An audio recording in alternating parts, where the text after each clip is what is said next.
Okay, okay. Okay, then.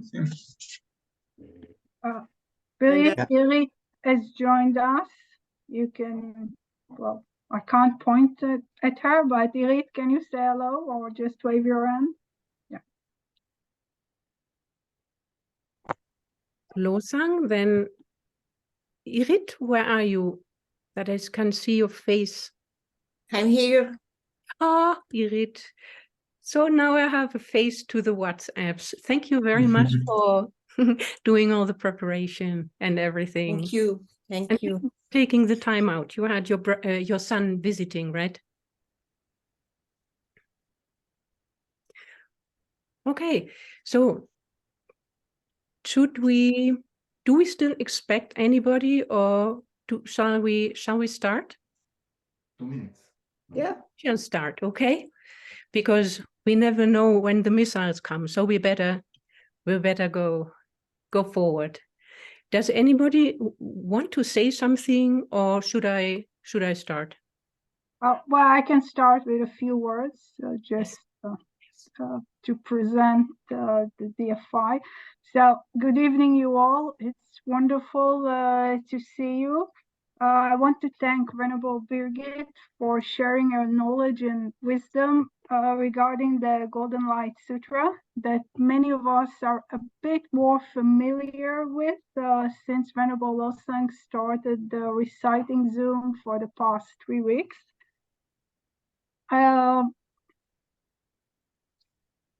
don't know if everyone read Venerable Birgit resume about civilian and with the Dharma, but it's very impressive. So I put the link for reading it of the DFI on the chat, and it's also, you can read the many benefits of the sutra, and if you scroll down, you can also practice generosity. I must admit that this is not my favorable sutra, but it's growing on me. And I hope that in contrast to the Black Saturday of October 7, reciting it and listening to Venerable Birgit commentary, the coming days will have a bit of a golden hue to them. So thank you very much for taking the time from your retreat and coming and talk to us. Thank you very much. Yeah. So I start, huh? Yes, I received this invitation from my dear Dharma friend and teacher, Venerable Lobsang, who I'm connected with since 27 years. She was my first teacher. She inspired me in the Dharma, and so I could, when she said to me that it would be very good if I, in these devastating times, I could say something about the Sutra of Golden Light for Israel specifically, and in Israel specifically, I could not say no. And also I had followed the news a little bit, and the horrible situation that had occurred in Israel and is going on since the 7th of October left me very much to no choice. I had to do it. Also in the knowing that our dear teacher, Lama Zopa Rinpoche, always recommended it, and he would have wanted us to do it. And so I think it is an excellent idea that it is encouraged to read it more at the times we are currently, or especially you are experiencing. And many of us have made lots of experiences with this sutra over the past decades, and we have always seen very beneficial results. And we can say it is, I mean, all of us who have gathered some experience, we can say it is one of the few things nowadays we can do in the world without any negative side effect. So whatever we do politically or whatever, it is very hard to do the right thing without any negative effect. But the sutra definitely will only benefit. So I'm very happy to do it. And I have put it all on mind maps and I try to make it visual for you, but I have prepared far too much and we have not much time. And so I must skip some of the points which I have put down. So we'll see how it works out.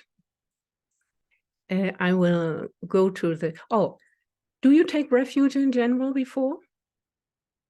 We have no text here, but we just set the motivation. We want peace for the world. We want peace for the world, peace for our minds. We want peace for every single sentient being, not only in this world, but also in other worlds. But especially at this present time, people in Israel, Jewish people, Israeli people, Buddhist people, everybody currently living in Israel and in the whole area, may they particularly be benefited by the Sutra of Golden Light. May all minds turn to peace. May everybody be inspired to seek friendship instead of hatred. May everybody see the positive potential in each other and in themselves, so that everybody will want to use their precious human life for the benefit of each other. This is so important, and with this we can take refuge to Buddha, Dharma, and Sangha. I go for refuge until I'm enlightened to the Buddha, the Dharma, and the Supreme Assembly. By my merit from giving and the other perfections, may I attain Buddhahood for the benefit of all sentient beings. I go for refuge until I'm enlightened to the Buddha, the Dharma, and the Supreme Assembly. By my merit from giving and the other perfections, may I attain Buddhahood for the benefit of all sentient beings. I go for refuge until I'm enlightened to the Buddha, the Dharma, and the Supreme Assembly. By my merit from giving and the other perfections, may I attain Buddhahood for the benefit of all sentient beings. So now I give you the screen. Could I just say one thing, please? Yeah, please.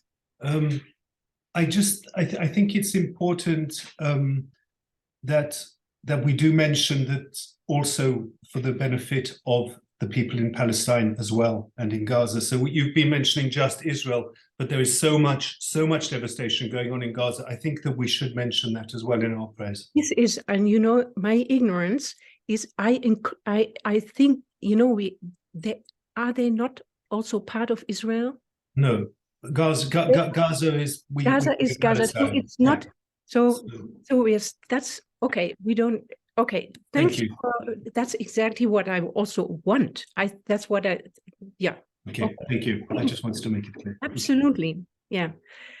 Thank you very much. Now I hope I can share the screen. I see, that's what it, see,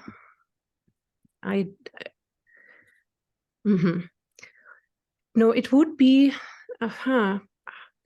desktop. Yeah. Sorry. Oh my God.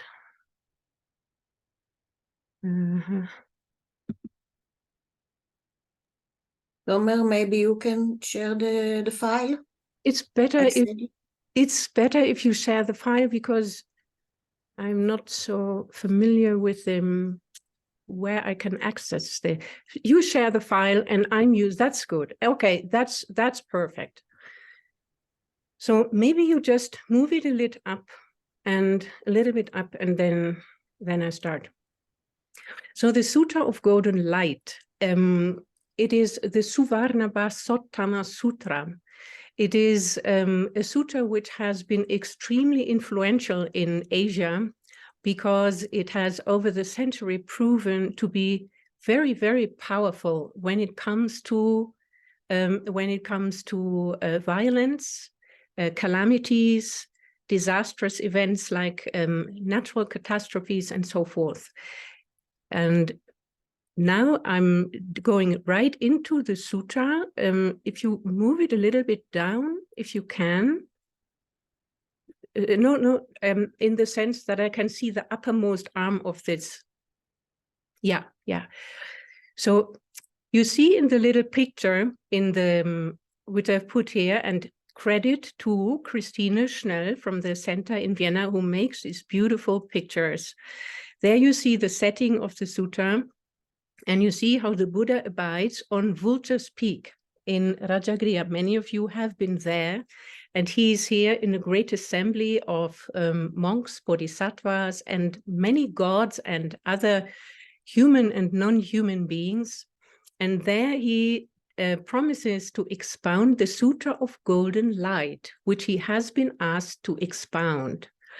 And you can see in the uppermost, this yellow arm, the Buddha abides in the sphere of reality. It says he abides in the sphere of emptiness, and at the same time realizes all phenomena, all sentient beings, all realms of existence, all sufferings. And he invokes the blessings of the Buddhas of the 4 directions, which are, and you can see the 4 here on the picture. It's Akshobhya, Ratnaketu, Amitayus, and Dundubishvara. They are the like guardian Buddhas of the 4 directions. And immediately the Buddha expounds the benefit of the sutra. It is to bring sentient beings who come into contact with it, to merely hear it, or who maintain the sutra, to bring them peace and happiness, eliminate all the sufferings, and it serves as a foundation of omniscience. So it's not merely a temporary happiness that is aimed at, but it also eliminates the temporary sufferings and achieves temporary happiness, but ultimately it is aimed at enlightenment. So the Buddha proclaims who is supposed to listen. And excuse me, I'm taking my own notes here. Yeah. Who is supposed to listen? And they are the people who are extremely suffering. And in the sutra, it says, who are the people who are extremely suffering? And it says here, sentient beings whose senses are defective, whose life expectancy has ended or is fading, to whom the gods have turned against, who are burdened by misfortune, hated by their loved ones, or oppressed as household servants, in conflict with one another. That's particularly important here. Afflicted with decline in material wealth, grief-stricken and miserable, ridden with fear and stricken by poverty, troubled by stars, planetary bodies, and fierce demonic spirits, or who see excruciating nightmares, following grief and fatigue. They should bathe well to render themselves clean and listen to this sublime sutra. So it is very clear, the Buddha is not talking to a group of experts here. He is talking to people, or he intends the sutra for people who are extremely grief-stricken. And that means people who have very little energy, no time to waste. And that's what we should keep in mind. This sutra is not a waste of time if we recite it. It is for the people who are not intent on achieving sophisticated analysis at this moment. It is for people who need merit. And so the Buddha explains what is to be done. And he says, listen to the sutra, make others listen, rejoice in others listening. And in this way, you will accumulate limitless merit. And this sutra affords great protection, it says. And first it says in the sutra, why does the sutra protect so much? Well, because many powerful beings will be present when it is taught. The deities from various realms of existence, they will all attend, and the bodhisattvas will attend, and the Buddhas will attend. So the assembly, when the sutra is expounded, is large and it's powerful, and those beings will be inspired by the sutra to aid those beings who practice it. But not only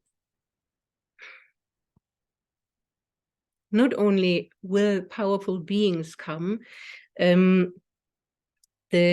important thing is that in our own minds there will be the development of a lot of positive energy. And I will explain the various aspects that will be enhanced when we talk about this sutra or when we read this sutra. So the one is we get the external protection, but all the protection ultimately comes always from our own minds. And we know that the negative experiences we have, they come from previous lives, negative minds, or from this life, but usually previous lives, negative minds. And the positive experiences come from positive minds, this life, past lives, and so forth. And basically everything is run by the power of karma. And so that is a good message for us, because if we had the power to create a situation for ourselves, we also have the power to undo the situation. This is our power. And therefore we are reciting something that immediately generates a lot of positive energy within our own mind. So many practices are helpful.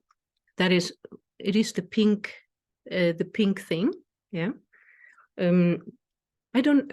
Maybe do you all see these arms, the arms of the mind map? I'm at the pink one. Many practices are helpful.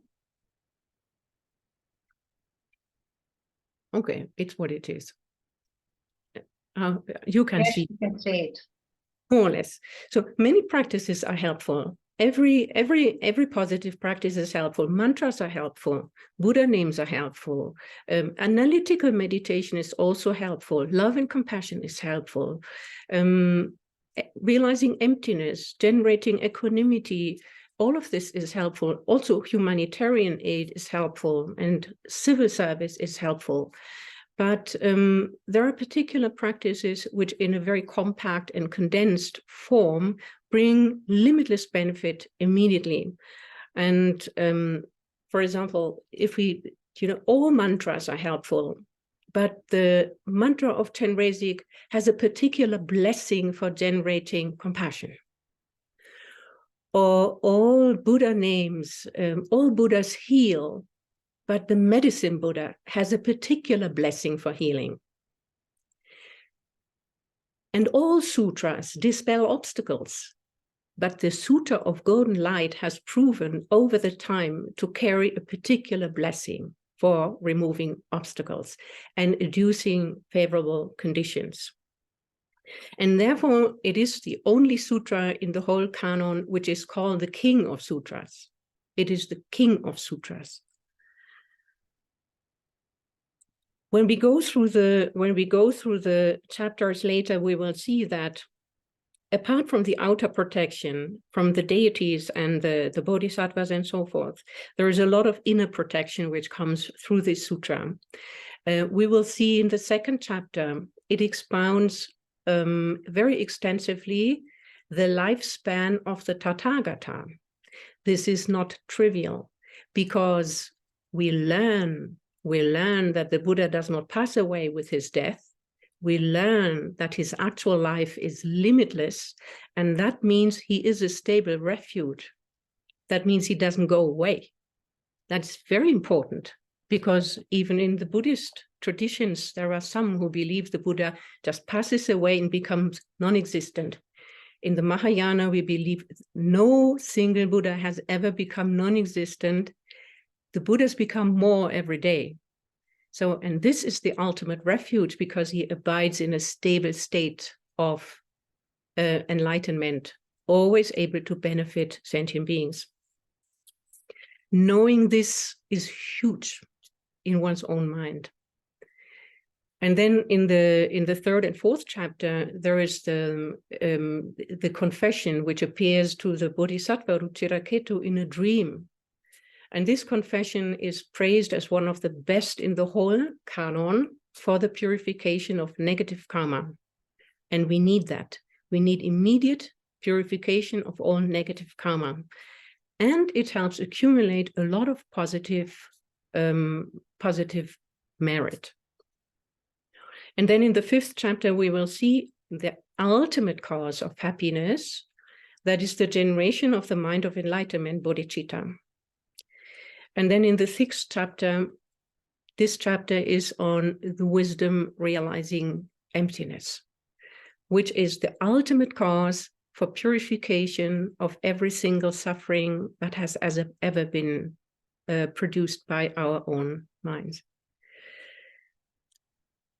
And the later chapters will talk about how the individual deities, kings, goddesses, and so forth promise to protect the practitioner who engages in the sutra.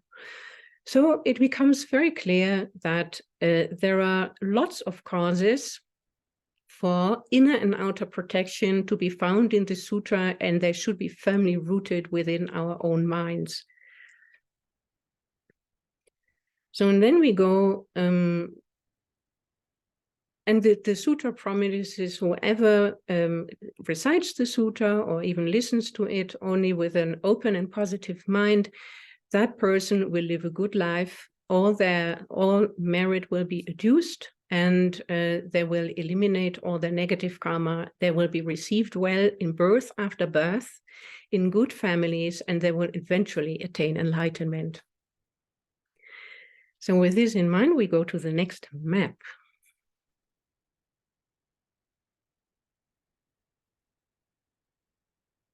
Okay, good that I sent those. Yeah, so that is the second chapter. This is actually, philosophically, this is the most important, the most interesting, and it is embedded in a story, but it's philosophically actually a very highly debated topic, and this sutra is one of the sources for the fact that in the Mahayana, the Dharmakaya of the Buddha, the existence of the Buddha after his enlightenment and after he passes into parinirvana, that existence is not extinct, but he lives forever in an enlightened entity. So we have here the story of you see on the picture, you see the Buddha, and you see three people, and I will explain later who they are. One of them on the left side is the Bodhisattva Ruchiraketu.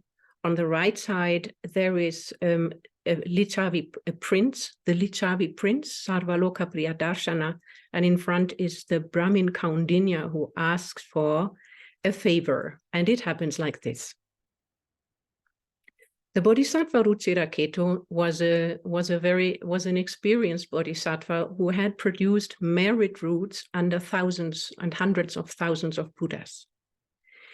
And 3 months before the death of the Buddha, he had announced his parinirvana, so he would pass away. And the Bodhisattva Ruchiraketu wonders why that is the case. He thinks to himself, how is it that the Buddha has such a short lifespan of just 80 years? Isn't it that the two causes for long life are giving up killing and giving sentient beings much food? So how is it possible that the Buddha, who has practiced these two practices for countless eons, how is it that he ends up with a lifespan of 80 years? When he has this thought, suddenly the Tathagatas appear from the four directions, and they tell him, do not think like this, noble son. And they tell him the lifespan of the Tathagata is not limited, and they say it in verses. So there are long verses explaining that every material thing in the world can be measured, but not the lifespan of the Tathagata. And why?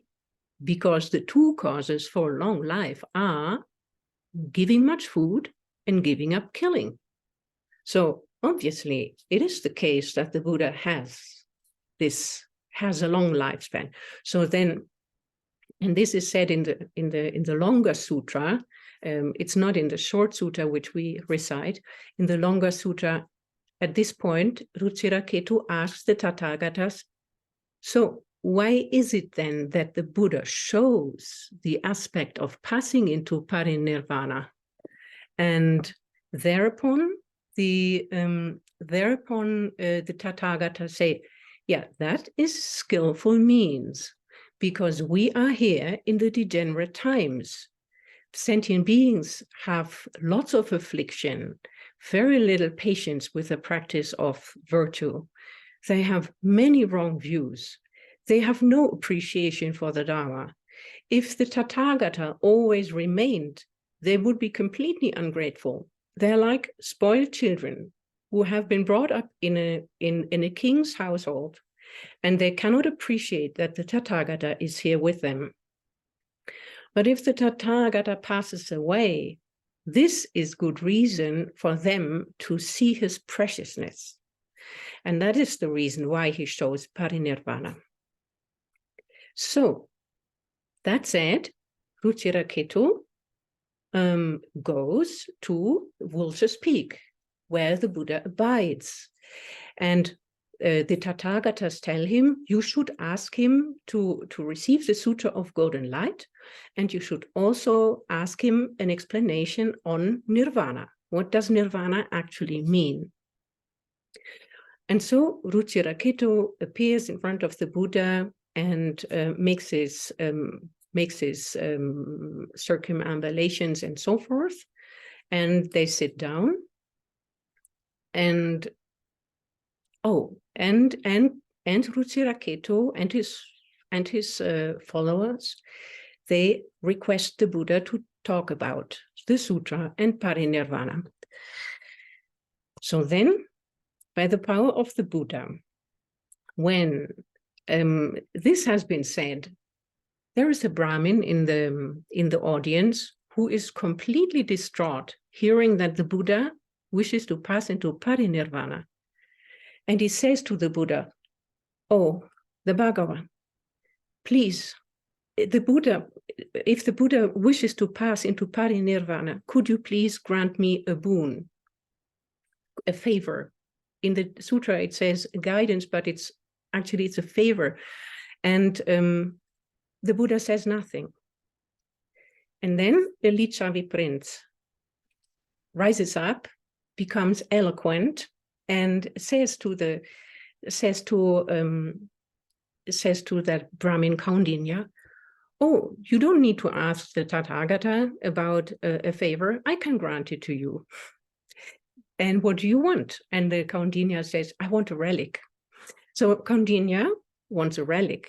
Why? Because he's afraid after the passing of the Buddha, he will not be able to generate merit by worshipping the Buddha. So he thinks he needs a relic. He needs to put it in a box, and he wants to prostrate. And upon those prostrations, he wants to accumulate the merit to be born as the king of the gods, and all his fellow Brahmins too. And Savaloka Priya Darshana, the Lichavi prince, says to him, no, you don't need a relic, you need the sutra. You need to hear the sutra of Golden Light. That is really helpful for you. And Kaundinya said, no, that's too complicated. The sutra, I mean, even the Shravakas and the Pratyeka Buddhas don't understand it. So I want a relic. I want to prostrate, get the merit, and be born in the heaven of the 33. And at this point, Sarvaloka Priya Darshana recites verses. And these verses are all about things which cannot happen. I have them here. You don't have them on the, but I have them. For example, when white lilies grow in the Ganges swift currents, when crowds become red and cuckoos turn the color of conch, when palm fruit grows on a rose apple tree and on a date tree mangoes form. At that time, a relic the size of a mustard seed will appear. So there is no relic because all of these are things without causes. If there is no cause, then the result cannot arise. So a relic cannot be. Why? And that is now what Kaundinya himself is going to explain. Kaundinya is now going to explain that the actual Buddha is not material. The Buddha is not his body of flesh and bones. And when this body perishes, the Buddha does not perish. The Buddha does continue, and he does continue in his wisdom body. So he says to the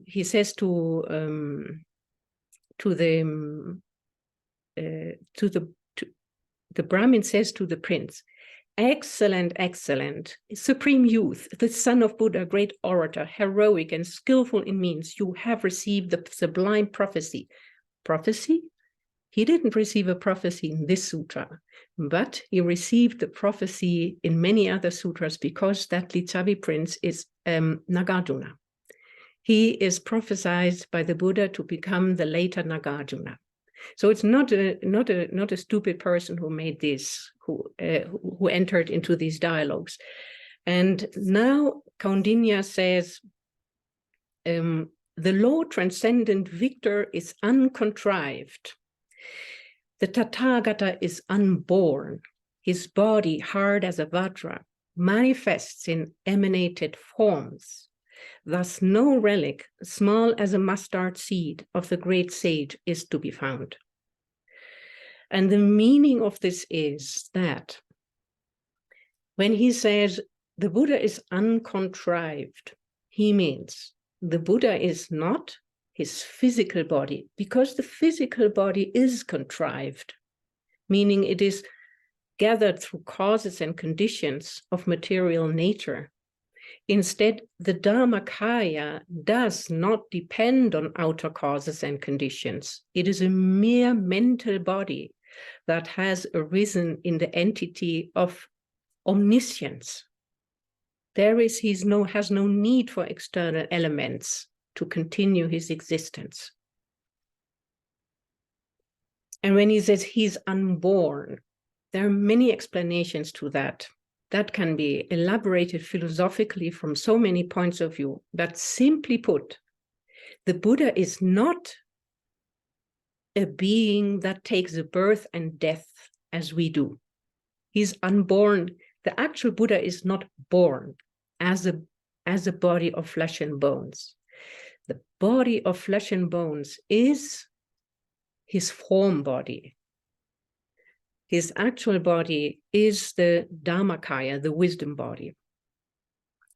So since his body is without bone and blood, how can there be a relic?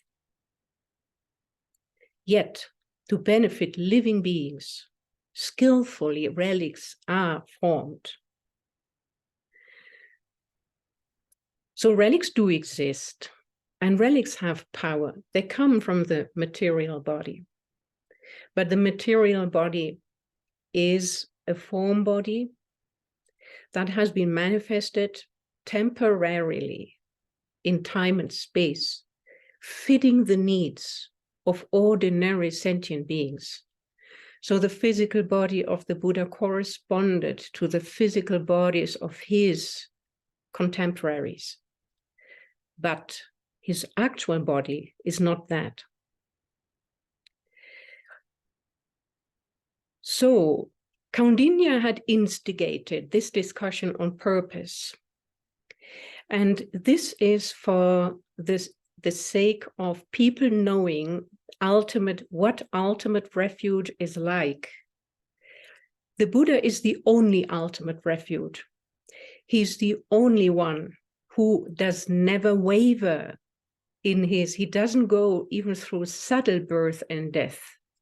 Whenever he manifests forms, this is completely deliberate and has nothing to do with the kind of birth we take. So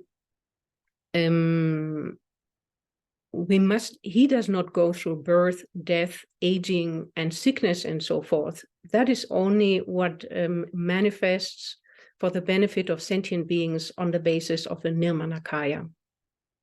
But the real entity of the Buddha is the Dharmakaya, the wisdom tooth body, which is his omniscient mind, which is eternal, blissful, a stable entity, and completely pure. And so in the Mahayana, compared to the, let's say, lesser vehicle, Nirvana is not an extinction of the continuum. It means Nirvana is only an extinction of karma and afflictions. Karma and afflictions. And all Buddhas continue after they've attained enlightenment or shown the aspect of attaining enlightenment. They continue as the Dharmakaya, and from there they constantly produce enlightened activities, and every Buddha has that same nature. But not only that, if it is true that there is something remaining after the Buddha has eliminated every fault, that essence, that pure essence, must have been there all the time. In the in the Hinayana vehicle, it is thought that the continuum goes extinct because existence means afflicted existence. And when somebody goes in nirvana, that means extinction. But that would mean that every Buddha becomes non-existent after his attaining of enlightenment, which is somehow very sad, because when they have attained the bloom of their capabilities, that means they pass and then they are gone. So from that perspective, the Buddha is also not present as an object to communicate with or to pray to. But from the perspective of this presentation, the Mahayana, when the Dharmakaya remains, all the Dharmakayas of all Buddhas are still present. That is, they're always there as objects of communication, generation of merit. Many practitioners have visions of and communicate with Buddhas, Buddha aspects. Yeah, Lama Tsongkhapa communicated with Manjushri. Atisha communicated with Tara. His Holiness the Dalai Lama said he had direct communication with Buddha Shakyamuni. So there is communication, this possible, because the Buddhas don't disappear. And this points to the fact that also ourselves, we must have this pure essence, and it doesn't disappear. And ourselves will also be able to purify this essence completely from all fault, and then slowly, slowly attain the state of enlightenment ourselves. And this will be an eternal state, completely enlightened and always active for the benefit of all sentient beings. So it says that the Buddha does not enter complete nirvana, neither does the Dharma cease to be. Yet for the ripening of beings, Tathagatas manifest passing beyond suffering. The transcendent victor Buddha is inconceivable. Though the Tathagata's body is permanent, it pervades a multitude of forms for the welfare of sentient beings. So this is the essence of this second chapter, the limitless life of the Tathagata. And then we go to the third chapter.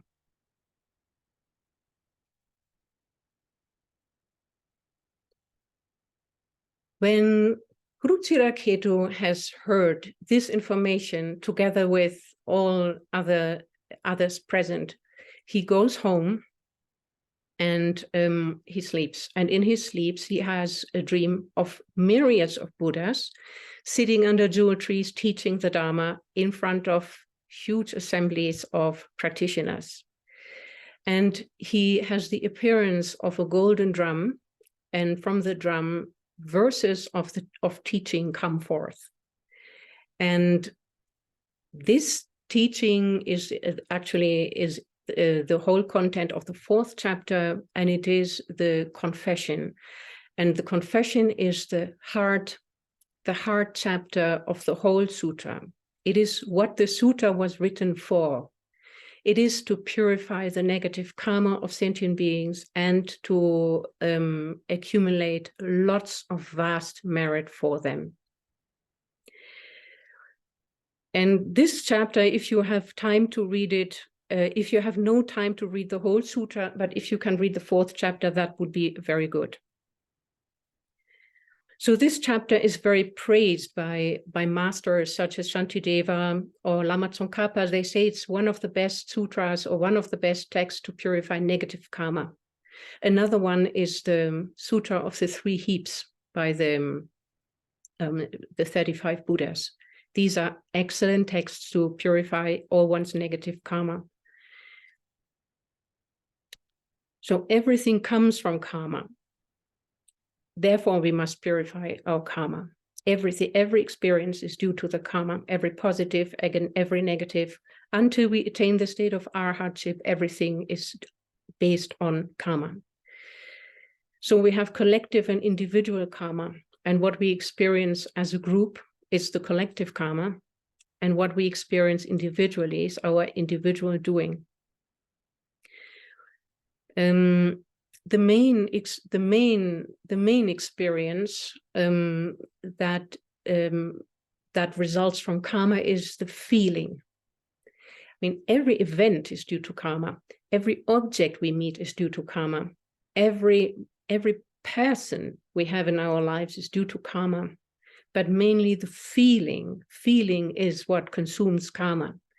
Positive feelings of pleasure and happiness. They are what we desire, but in samsara, there are actually also 2 sufferings, because they are very limited and they go away very quickly, and they consume positive karma. They eat it up. The more happiness we generally have, the more we consume our karma for happiness. On the other hand, feelings of pain, grief, all of that are very unpleasant. At the same time, they consume our negative karma. So if there is any positive aspect in having difficult times, then it is this. It consumes negative karma.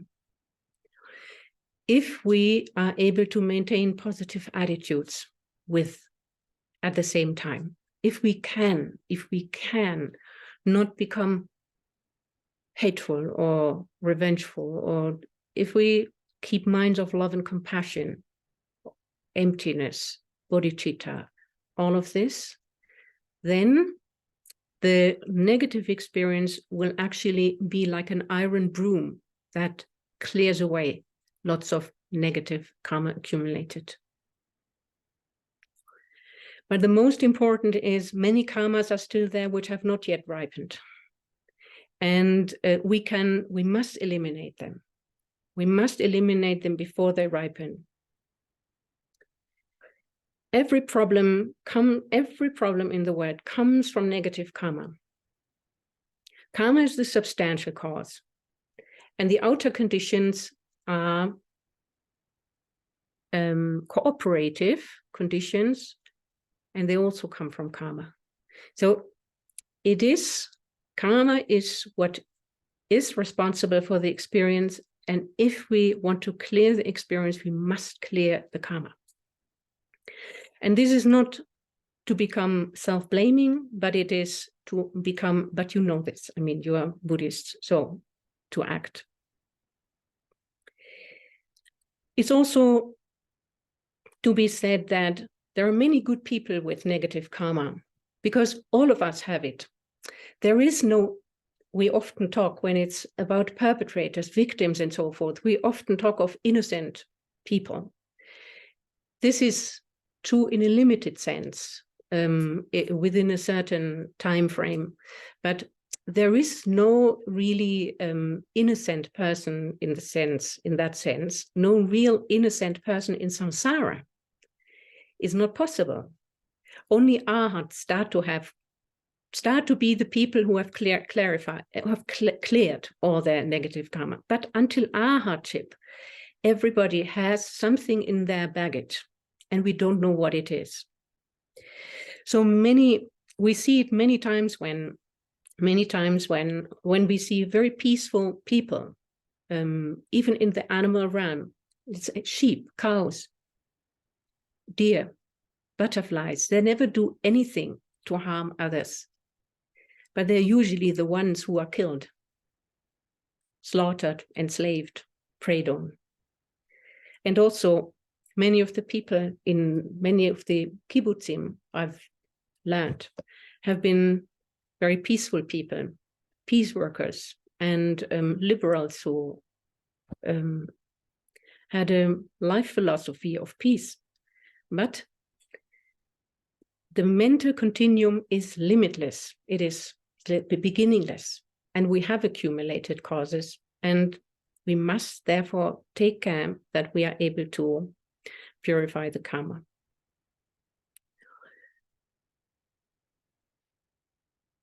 How do we create the karma?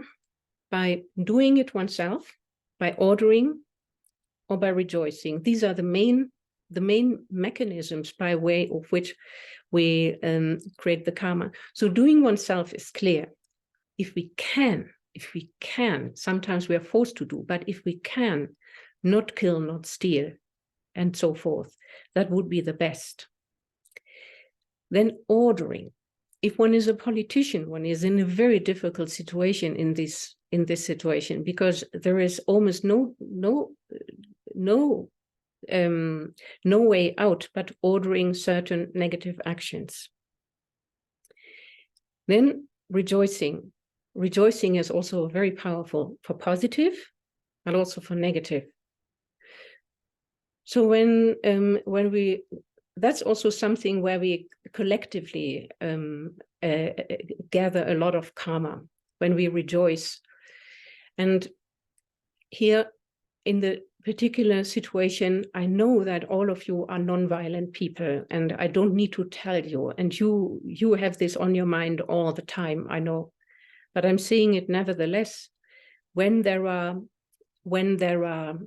even if one is a journalist or reporting on things, and it is sometimes quite easy to take the side, of course, have the own side and report maybe kind of, I know you don't do it, but you know what I want to say? Don't rejoice when even enemies have damage, when they lose people, when they're evicted from their homes. We should be sorry, as you are, for every single sentient being who has to go through these things. So, and also, wait a minute. Yeah. So if we have no choice, if we are soldiers, or if we have to, if we are obliged to do harm, then we should try. If we cannot avoid it, always do with as little as possible negative, with as little hatred as possible. Killing, for example, cannot be done without hatred. It cannot. It is in the moment one kills one, there is hatred. There is the wish to destroy. Even if there are positive motivations before, but the moment of killing is always hateful. So one must, if one has no other choice, one does it, but one must purify, okay? Later, it's very important to purify this. It can be purified. It's not something that is that has to be one is stuck with for the rest of one's existence. One can purify.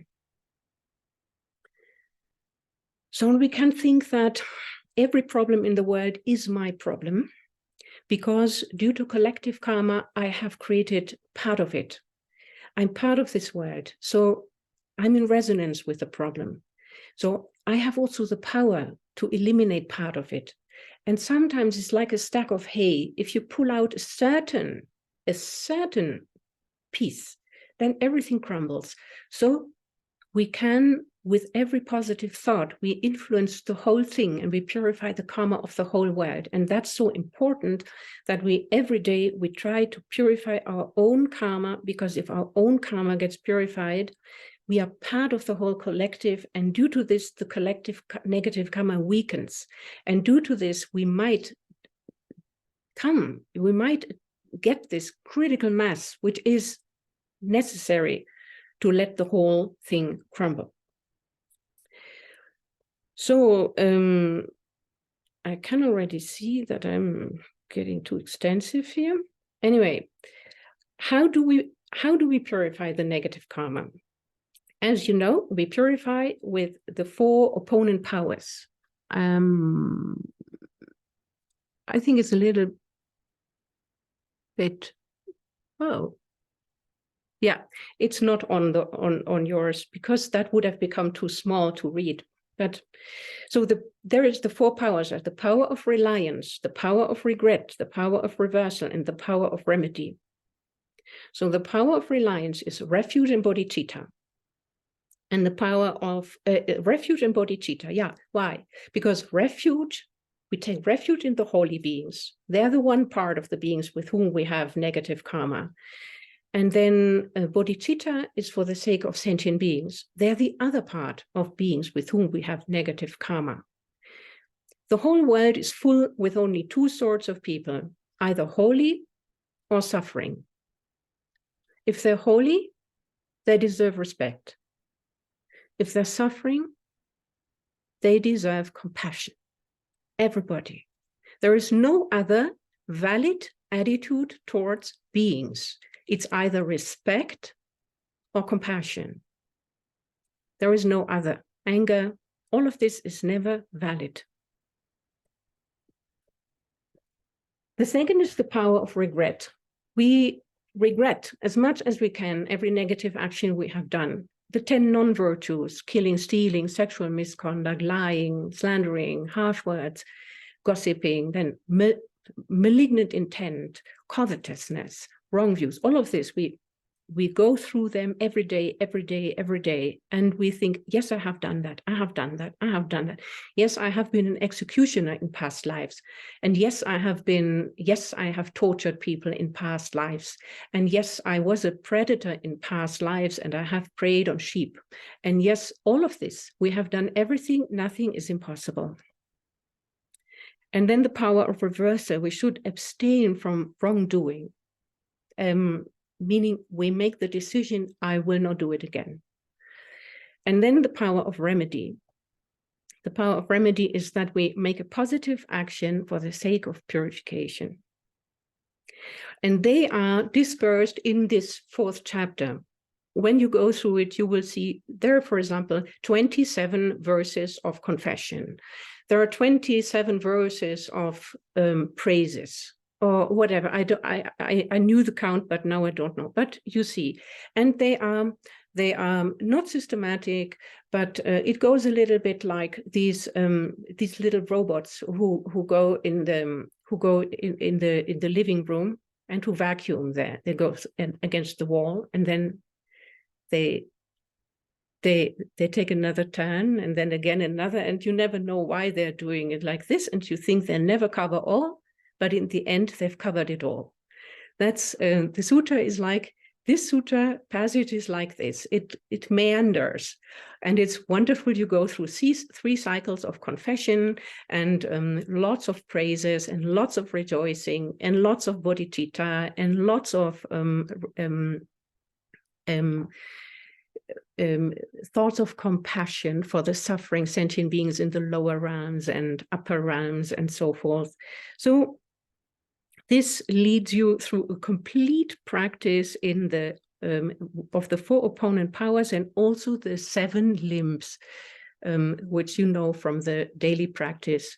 This, the prostration and the offering and the confession and the rejoicing, and then asking the Buddhas to remain and asking the Buddhas to teach, and then dedicating for enlightenment. All of this is contained in this chapter. So we cannot read it entirely, but the last verse says, "Those into whose ears this confession enters have not performed virtue under just one Buddha, not 2, nor 4, nor 5, nor 10, nor in the presence of merely 1,000 Buddhas have they completed virtue." That means one needs a lot of virtue to even hear the chapter. And one needs to have accumulated the merit of having served thousands of Buddhas before one is even able to hear such a confession. And therefore, it's particularly wonderful that at this present time, Venerable Lobsang makes it here, makes it to be heard. And from then on, it can pass from one being to the other. Okay. Yeah, this would have been nice to read, but it's too long. But try to do it a few days after each other. This is what really eradicates negative karma and accumulates a lot of positivity. So when one has done this, when one has gone through the purification process, then one has the mind purified so that bodhicitta can arise. The mind of enlightenment cannot arise when it has not been purified previously. And in the story, it goes like this. If you can go down to the 5th chapter.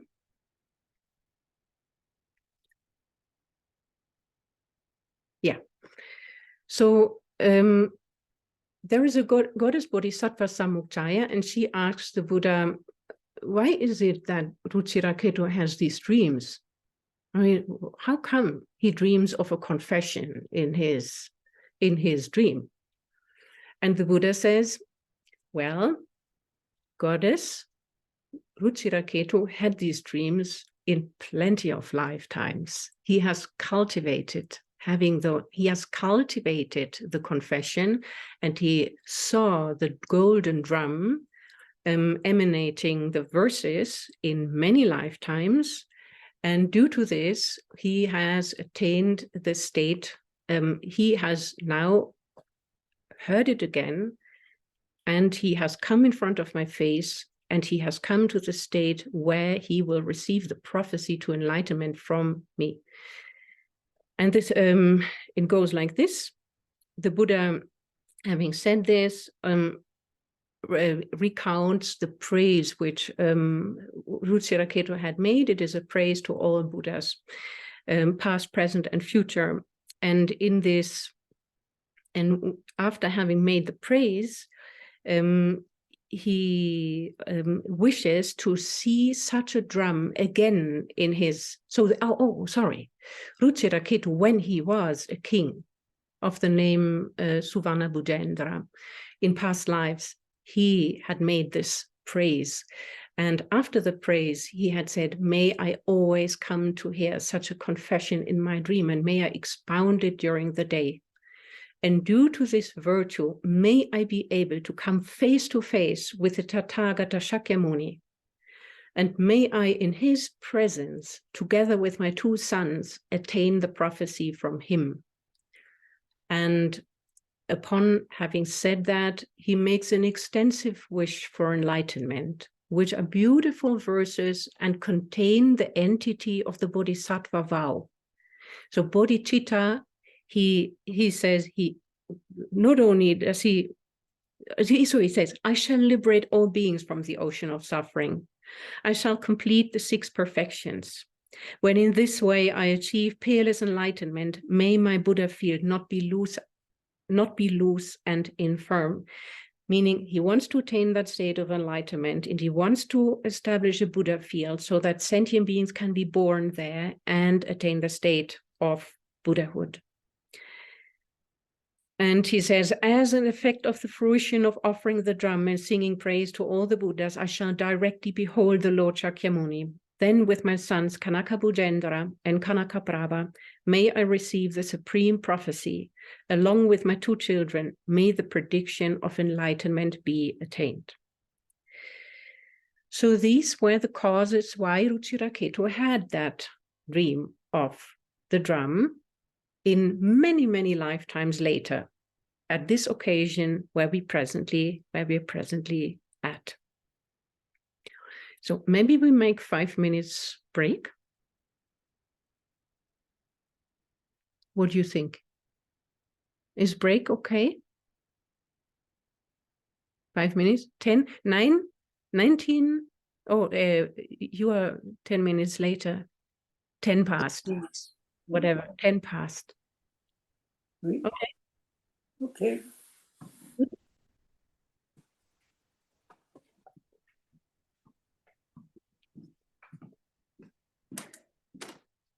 I have read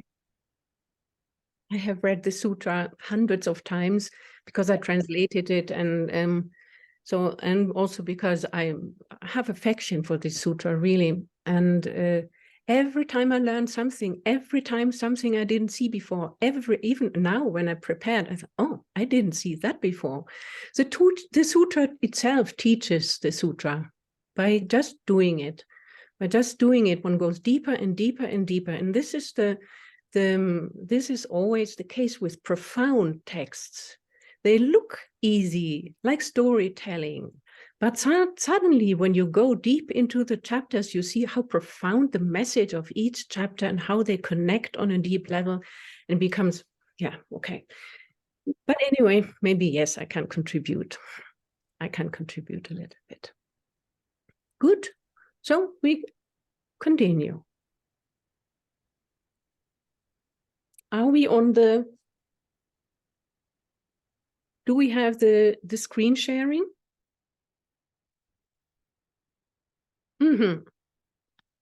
Now we go on with emptiness. That's the next chapter.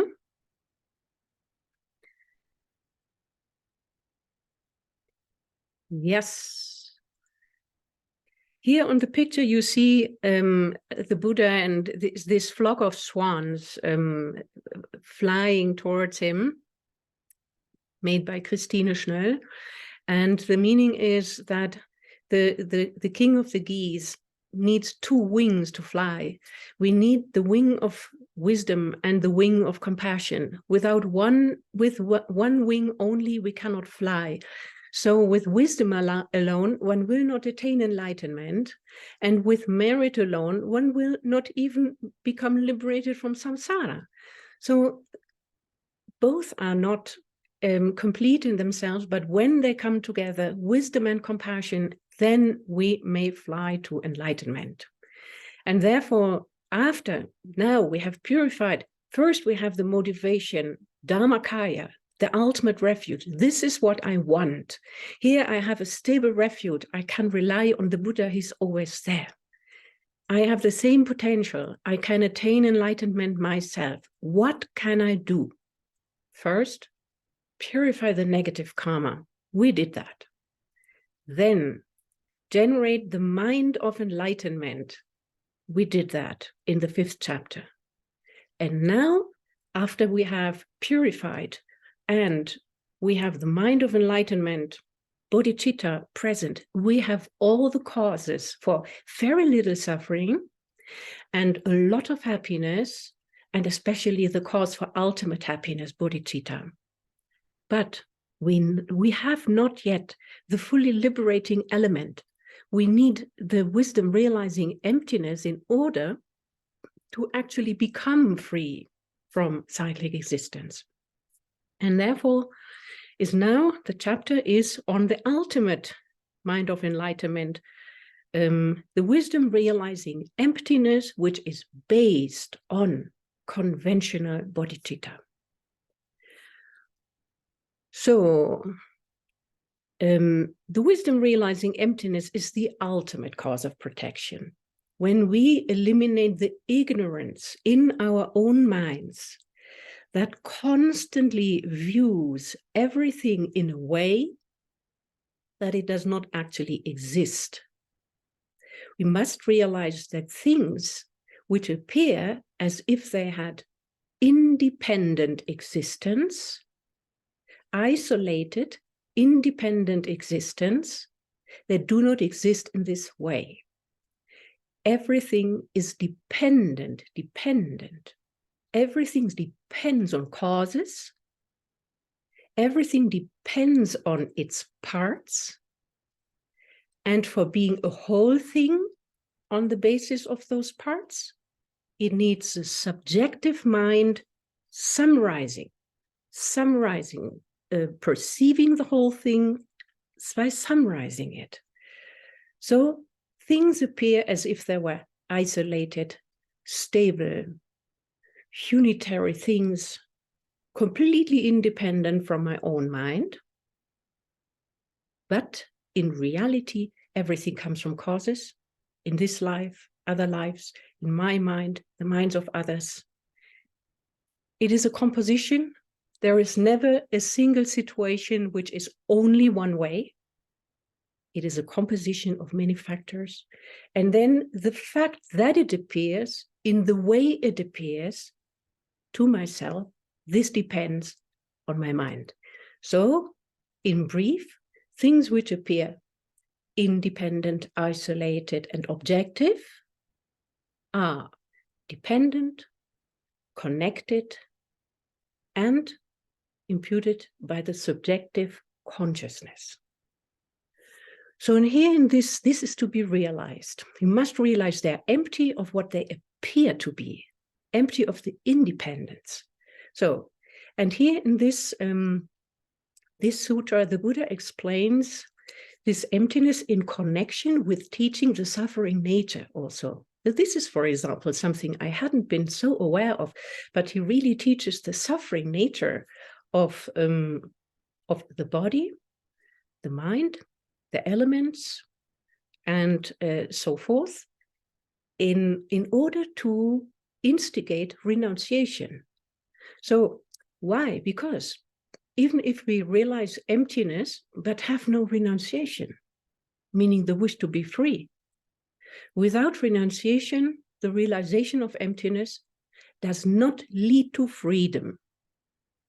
So we need renunciation, and this is renunciation and the wisdom realizing emptiness. This is the topic of this chapter.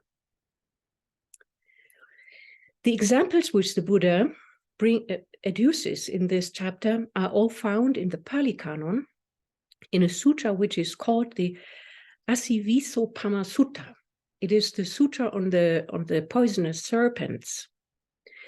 And it goes like this, that a man must take care of 4 deadly snakes in order to avoid imprisonment. Yeah, so he has to take care of these deadly snakes, 4 cobras in a single cage, but they remain completely dangerous. And in order to, and these snakes, they will mean the 4 elements where the body is made of 4 deadly snakes. And then he tries to escape the snakes, and he meets 5 executioners who are with swords behind him. And the meaning of the executioners is they are the 5 aggregates: the body, feeling, discrimination, compositional factors, and consciousness. That what the body is made of, or the person is made of, 5 executioners. Because why? Because they will surely lead to death. The 5 contaminated aggregates will go to death. Then he seeks shelter and flees to an empty village, which is raided by bandits. And the 6 bandits are the 6 sense bases. So he flees to the village. Every house is empty. There is no person inside. There is nobody living there. Nobody's in control. he finds nothing there. And then the bandits. And then the bandits. So these are the sense spaces.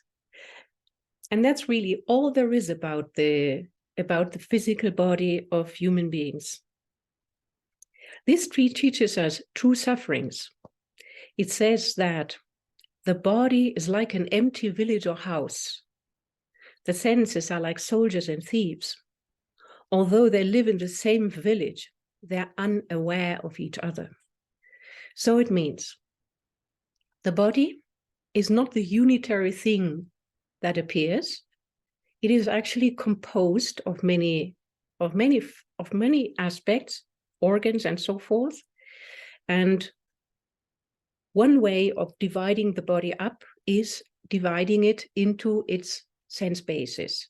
So the physical body has 5 sense bases: the eye and the ear, nose, tongue, and the sense of touch. And the whole person has 6 sense bases. That's also the mental sense base. So these are what compounds the body. And it's like the image is that of an empty village. And the empty means unstable, fragile, and impermanent. Yeah, it's composed like a village. And the sense powers are like thieves and soldiers, and that means they are unreliable and they're no refuge, our body. Unreliable.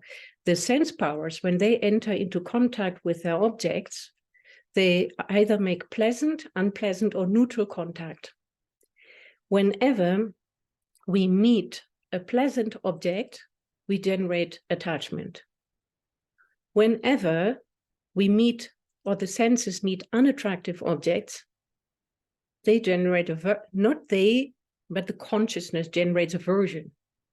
So every contact, automatically, if we are not attentive, every contact generates either attachment or aversion or ignorance.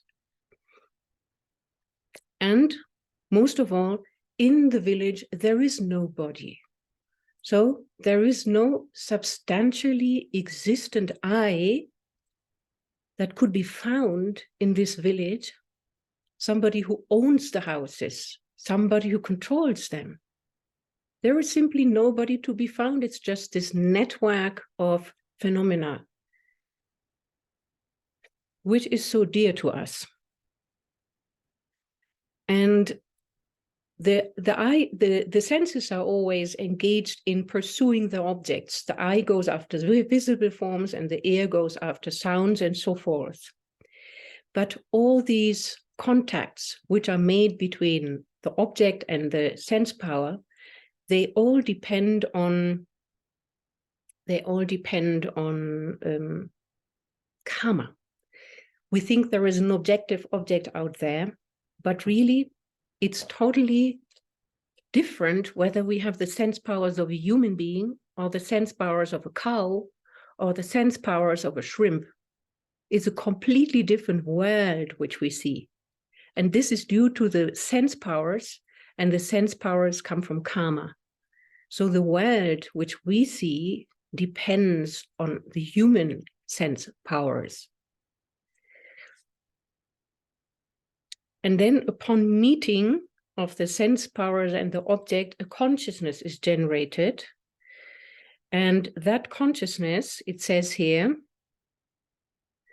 is capricious. The mind is capricious as an illusion. Its 6 senses thoroughly engrossed, like a man who runs to an empty village and resides there among soldiers and thieves.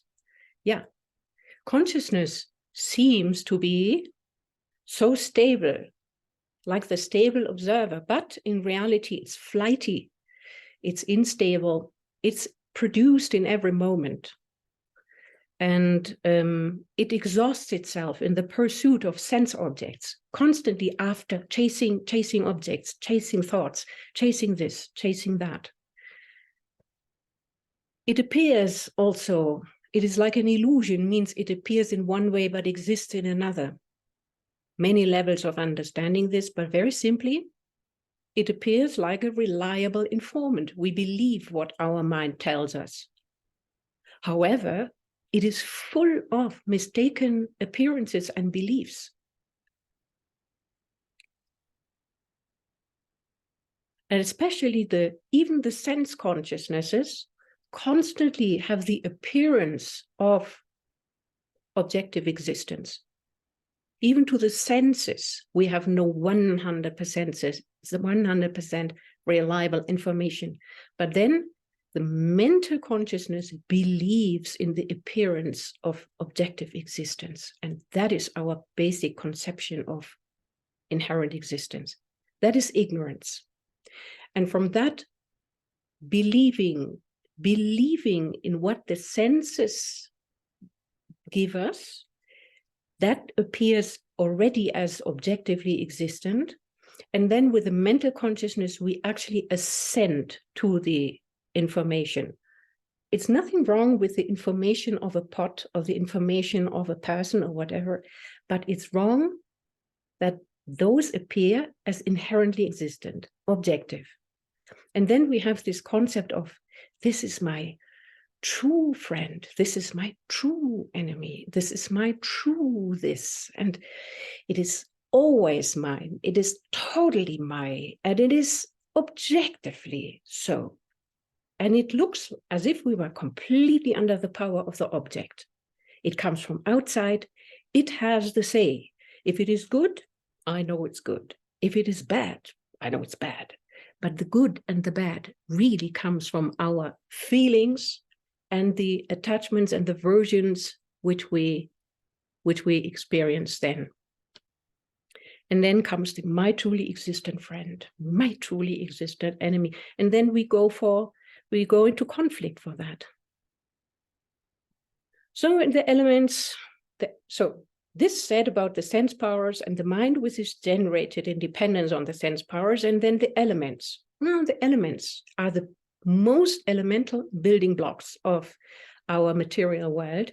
But even they are sufferings, because it says earth, water, fire, wind, abiding separately in different parts, like deadly snakes in the same den, are ever in conflict with each other. So that means we cannot really balance the elements ever. They're like vicious serpents in a single cave.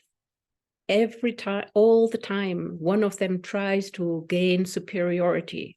And definitely, at the end of this life, they will all crumble and perish. And the elements will go back to the soil. And that's what we take care of. We bathe them, we feed them, and we clothe them, and we paint them, and we decorate them, and we have surgery done on them, but in the end, they will perish. So this is a basic misconception of the physical body giving pleasure, where he is, or it is, in the nature of suffering. So and then the Buddha talks about the actual nature of the body. It's emptiness of inherent existence, not only suffering, but also empty, which is good because that's always a guarantee we can change. The body, like a machine or an empty village, is without motion and completely without action, meaning he cannot do anything by itself. Lacking core essence, it arises from conditions arising from concepts. It lacks inherent nature. So the body is powerless. It cannot protect us. It can only make us care for it all the time, and in the end, it's ungrateful. It lacks an essence. If we take the body apart, there is nothing typically body in it. The elements were zucchini before, or spaghetti. It's not, there is nothing body essence in the body. The body depends completely on conditions, the sperm and egg of the parents, and then the food all the time, food in, and then excrement out, and the food in and excrement out. It appears like the body is stable, but the only stable thing in the body is really the name we put on changing basis. The only stable thing is the name. There is nothing stable in the body for even a millisecond. The only stable thing is the name that comes continuously on the changing basis. From day to day, we are different people. And it looks like the body was naturally there, findable, my identity, but if we search for it, we cannot find it. If we take it apart, there is no actual no essence to be found. And from life to life, we identify with completely different bodies. This life with a female body of a human being. In another life, we identify with the body of a fly. In another life, we identify with the body of a tigress. And every time we behave according to the hormonal profile of that body and defend it as if it was as if we could actually keep it. But in the end, it will always betray, and we will start to identify with the next basis. Is there an alternative? Yes, the alternative is the Dhammakaya. The Buddha says, yes, realize the emptiness of the body, the mind, the person, meaning emptiness of phenomena, emptiness of the person. And when you realize this, you realize that the inherent existence that appeared is not there. And when you realize this, slowly all the afflictions which are based on that ignorance go away. They go away. They go away. When the affliction cease, the negative karma slowly ceases.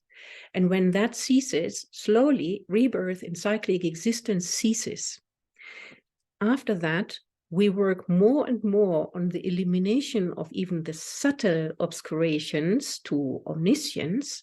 And once all of this has been removed, always by the realization of emptiness, at a certain point, when all obscuration is gone, the alternative is there.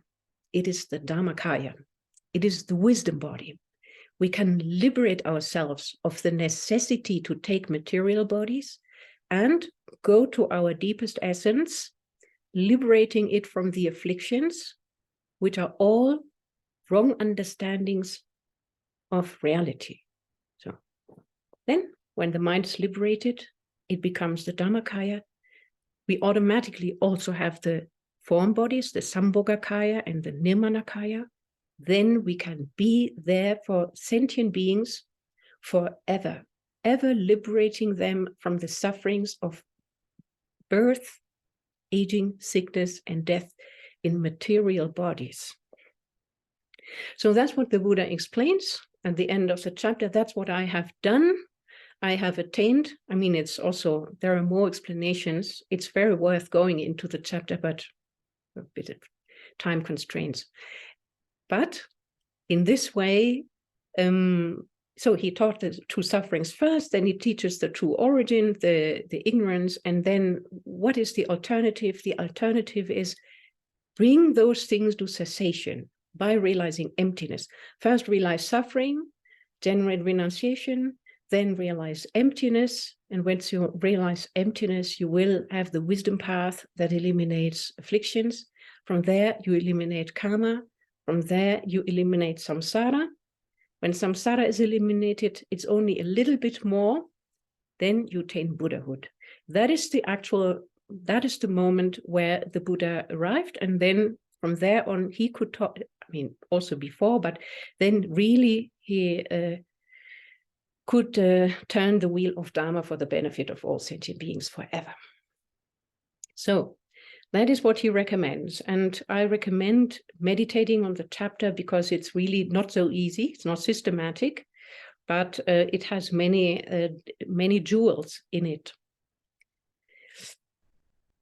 So, and then we go, now we have it all in place. Now we have the inner protection, ultimate refuge, purification, the mind of enlightenment, Bodhicitta, and then also the ultimate Bodhicitta, the wisdom realizing emptiness.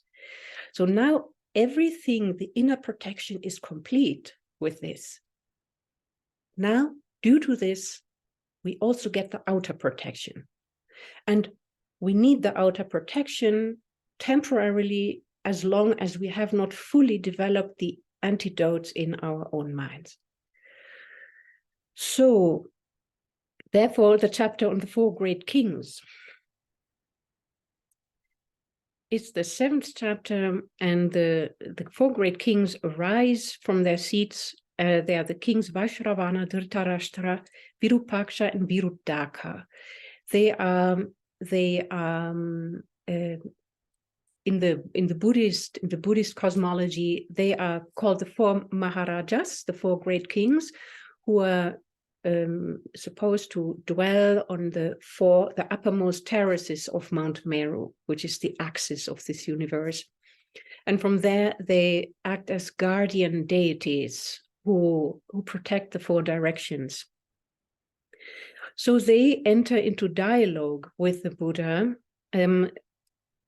saying that they will protect everybody who expounds the sutra, or protect also the country in which the sutra is expounded, or the people who worship it or pay respect to it.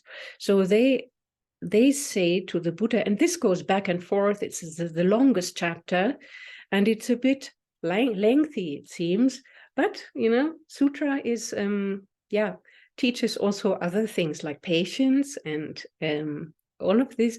So this is a dialogue in which always the 4 great kings suggest what they're going to do positively, protect the sutra, and what will happen positively when the sutra is practiced. And then the Buddha confirms that, adding on a few things which the 4 great kings, who are not enlightened beings, they're Sangha. They're Sangha, they're Bodhisattva Sangha. They've taken Bodhisattva vows, they're taken under oath by the Buddha. They're not Buddhas, probably, but they are taken in by the Buddha, and they promise to take care of his retinue. So they say they will enhance, the sutra will first of all enhance the power and energy of the gods. They will become strong. And this is an effect you might observe when you recite the sutra. The body becomes invigorated. From the beginning till the end, you feel even a difference in your own body. So the kings say this, they will get a lot of prowess and energy, and they will protect the king. And they will overthrow invading armies and protect the beings of this world, and then the whole country will flourish. And the people will be virtuous, and then they will be born in the heavens, and then also the gods will be very happy, because many people are born in their realm. And what the king must do is, he must invite the expounders of the Dharma and protect and honor them. And he must hear the sutra, and he must be humble and peaceful when he hears it. And the king must set up a throne and decorate it and sprinkle it with perfume and so forth, so everything must be clean. Cleanliness is particularly emphasized in this sutra. Why? I don't know, but there might be a few. It's first of all Indian tradition, but the other thing is also there are a few tantric elements in the later chapters, and if it's Kriya Tantra, it's very much upon the outer cleanliness and neatness. So everything must be neat and clean, and then he must greet the monk who expounds the sutra and must make offerings and so forth. And then what will happen when the king respects the sutra? The whole country will become peaceful, but also the palaces of the gods are lit up with golden light, and umbrellas filled with incense. When the king offers incense, umbrellas of incense will magically appear in the god realms and make the gods aware that the sutra is expounded. And then the Buddha adds, not only in the lands of the gods, but also in the lands of the bodhisattvas and the Buddhas, everywhere will those golden lights appear. So when the sutra is recited only in part of the world, the whole world is somehow touched by it. That's the meaning. The whole world, the including the form realm, not only the desire realm where we are, but also the form realm with all the gods. Formless realm has no light, okay? Formless realm has no light and no incense. But in the form realm, yes, we have form. So, so everything will go well. In fact, I mean, the Sutra was famous for being a protector of the country. And in the Nara period of the Japanese tradition, there was hundreds of years from 650 onwards where there were temples in the four directions of the countries called the temples of the heavenly kings. And there were always 20 or 21 monks who had to be in those temples reciting the Sutra of Golden Light all the time to protect the country because of this chapter, because the protection of the heavenly kings was granted. So this goes, it's at least 30 pages. It's very long back and forth, but in every cycle, one learns a little bit more.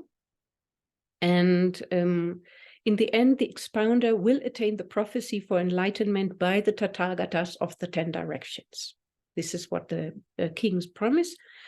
And then, and what happens if the king does not respect the sutra and its expounders? They get no energy, then they cannot help. They will leave the country and the country will fall to ruin. And why is all of that? Because the sutra is not a worldly dharma. It is not limited. It is not materialistic. It is not one-sided. It is for the benefit of all sentient beings. It's not only for temporary gain, which is usually two sufferings. No, it's for the ultimate gain, enlightenment. And that is what lends it its power. It's not, please help me to be successful. It is, please help me to help. Help me to be the best helper for all sentient beings. And this is really powerful. That's why it's effective. So the four great kings. And then after the four great kings, we have the goddesses. We have the goddesses Saraswati, Shri, and Drida. Basically, the chapters are each of the goddesses provides a certain kind of protection depending on her special feature. Saraswati is the goddess of wisdom and eloquence, the arts, and also healing. And Shri is the goddess of prosperity, like Lakshmi. And Drida is the goddess of the earth. So Saraswati promises to provide the expounders, the upholders, and the country in which the sutra abides with wisdom, eloquence, and the content of the chapter is more or less that she explains a ritual bath with medicines. She provides a dharani, meaning a mantra, which is to be recited for protection. And she is praised by the Brahmin Kaundinya for that. She appears in three aspects. In the beginning, she appears as the goddess of wisdom and eloquence. Later, she appears as an ascetic when she's addressed by Kaundinya. She appears in an ascetic clad in grass garments, which sounds very close to Parvati, the consort of Shiva. And then in the end, she appears as a wrathful, eight-armed martial goddess, also able to protect from great violence. Shri is in connection with a Buddha, Ratnakusumaguna. This is a long name, and she suggests to make offerings to that Buddha, make offerings to her, and then a certain mantra is uttered. And if one combines that with the practice of morality, then she grants freedom from material scarcity. She will provide material benefit. And the earth goddess, Durga, she explains that she will provide the whole earth in which the sutra is taught or recited. She will make the earth juicier, stronger. The crops will grow better. The vegetables will grow, the fruit will grow, everything will have power, and she will provide the sentient beings with that. And so everybody will get satiated by this. And she will support the feet of the monk who explains the sutra. She will be there and support his feet with her head. So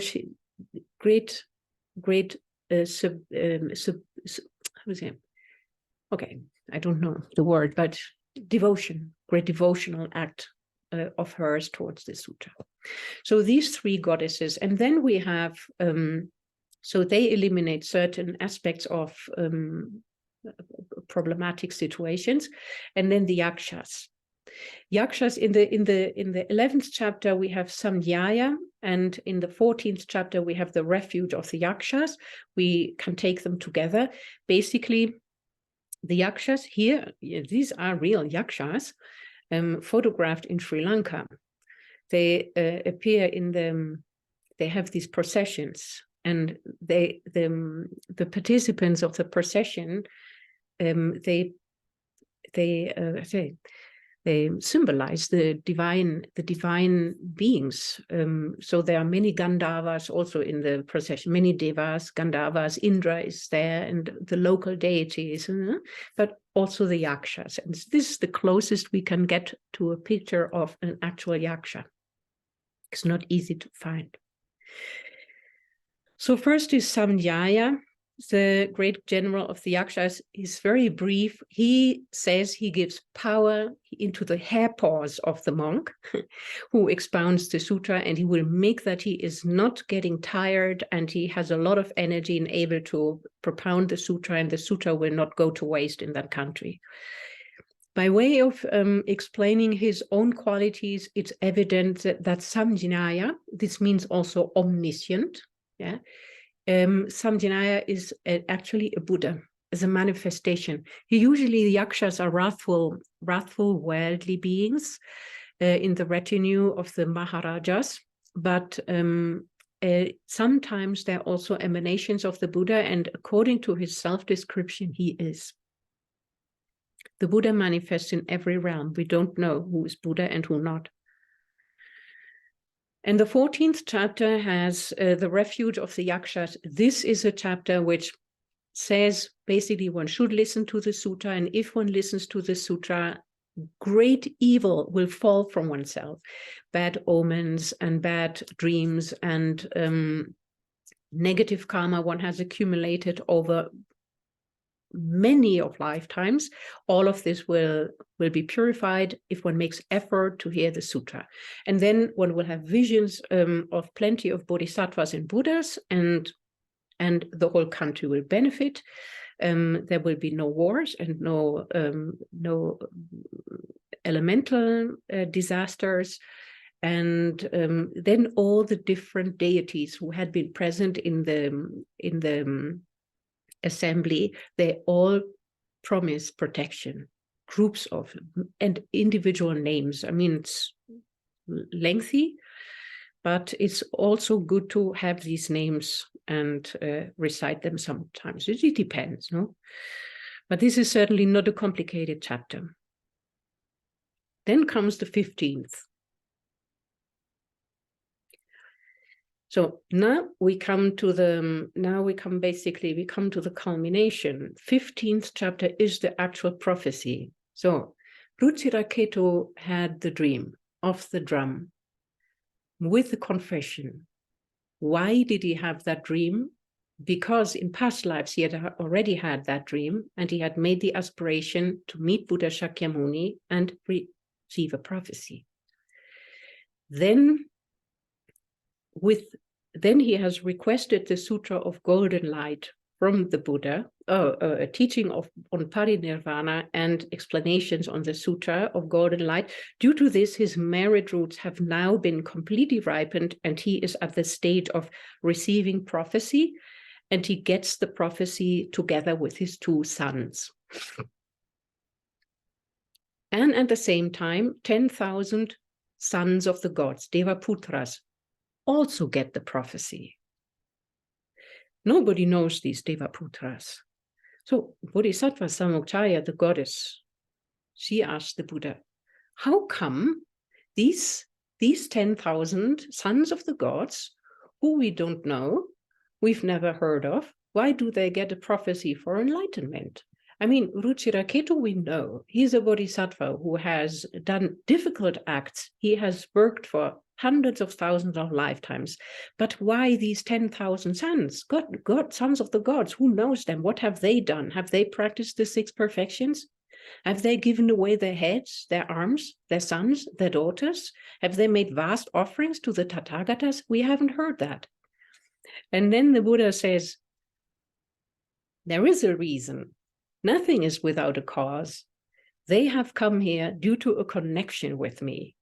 And this connection is, due to this connection and due to a virtuous root which they have generated lifetimes ago, due to this, they're now in front of me.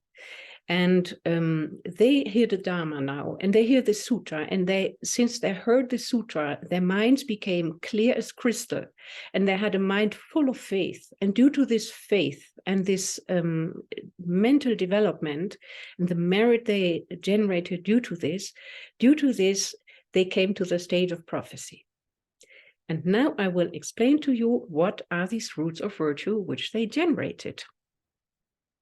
And that is in the 16th chapter, the chapter of healing illnesses. It's a preamble to the next chapter. They go actually together, the 16 and 17. So the 16 is Jalavahana. So this is a previous life of the Buddha, where he was a merchant son, Jalavahana, and he had a father, Jatimdara. Jatimdara was also a doctor. And at that time, there were many sick people, many illnesses in the country, but his father was old and couldn't do the work anymore. So Jalavahana asked to receive the medical knowledge from his father. He imparted it on him. Once he received it, he went out to cure sentient beings, and everybody got healed. And everybody was delighted, saying, he must be a true bodhisattva. He knows the whole eightfold, the Ashtanga Ayurveda, the 8-branched knowledge of life. Yeah. So everybody gets healed. This is the preamble. And then comes the 17th chapter,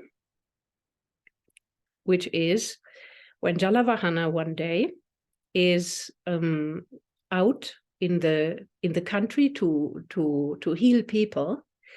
He comes in a certain wilderness, and there is a pond which is called Atavisambhava. And in this pond, he sees that there is no more water, and there are fish on the ground, completely unscorched by the sun, with no water, and close to death. And he asks, but how many fish are there? And a tree goddess says to him, there are 10,000 fish. And he says, I have to do something for them. And she praises him for that thought. And she says, you must help them now. And he first tries to find a little bit of temporary aid and makes a little bit of shadow with the branches of a tree. So in this way, he wins time. Then he searches for the causes.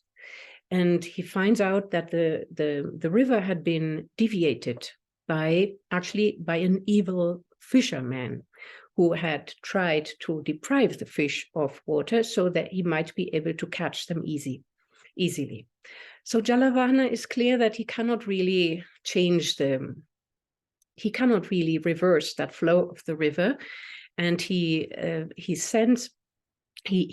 goes to the king Sureshvara Prabha and asks the king for 20 elephants and tubes of leather filled with water, so that he may be able to save the animals just as one would save human beings. And so together with his sons and all the water, the elephants, he comes back to the pond, fills the pond with water, and the fish are revived. But once they are revived, he sees this somehow hasn't done everything, because they look after him and they swim always after Jalavahana. So he thinks, oh, they must be hungry. So he thinks, how can I feed them? And he sends his son out with one of the elephants, sends him out to the house of his own father and said, give me all the food that's in the house for family, servants, whatever, I must feed the fish. So the food comes back, he feeds the fish, and the fish are alive. But then he thinks, okay, this is really only temporary. I mean, just saving lives is a good thing, but what happens later? And he says to himself, well, I've heard that there is a teaching around. It was said that if somebody hears the name of a Tathagata at the time of his death, in this case, the Tathagata Ratna Shikin, but any Tathagata, if one hears a Tathagata's name at the time of one's death, one is born in the upper realms. So he goes into the water and explains the Dharma, lets the fish hear the name of the Tathagata, and he explains to them the Dharma of dependent arising, the 12 links of dependent arising, which is actually a very deep and profound teaching. It teaches how to go into cyclic existence and how to go out of cyclic existence. It is a marvelous teaching and very good to have the imprint of that in one's mind. So after that, the fish are happy and he leaves home. At a certain later time, he is a bit drunk on his bed, and he has gone to sleep, and the fish die. And when the fish die, they're born in the heaven of the 33 as gods. And with their divine eye, they see who actually helped them to be born as gods. And out of gratitude, they fly with their magical powers. They fly down to Jalavahana's house and let rain a rain of pearls and mandarava flowers and so forth. So great miracles appearing. And they place the necklaces next to his left and right side in his bed and so forth. The whole country is lit up, and the king is very astonished about the miraculous signs which he's seen. And he asks his ministers and astrologers, what has been the cause for these miraculous signs to happen? And the astrologers say, this was Jalavahana's doing. And so the king brings Jalavahana in front of him and asks him, tell me what has happened in your house. And Jalavahana says, oh, I think it must have been the fish. The fish must have died, and they have probably rewarded me with this gift. And in order to, Majesty wants to have proof of that, so he sends his son, he checks in the wilderness. In fact, there is the pond with 10,000 dead fish. So it's true. It was actually Jalavahana's work to give the fish life, then to give them the Dharma. Due to the Dharma, they are born in the heaven of the 33 and have given him sign of their gratitude. And today they have come to the place where Ruchiraketu and all the assembly have requested the Sutra of God and Light.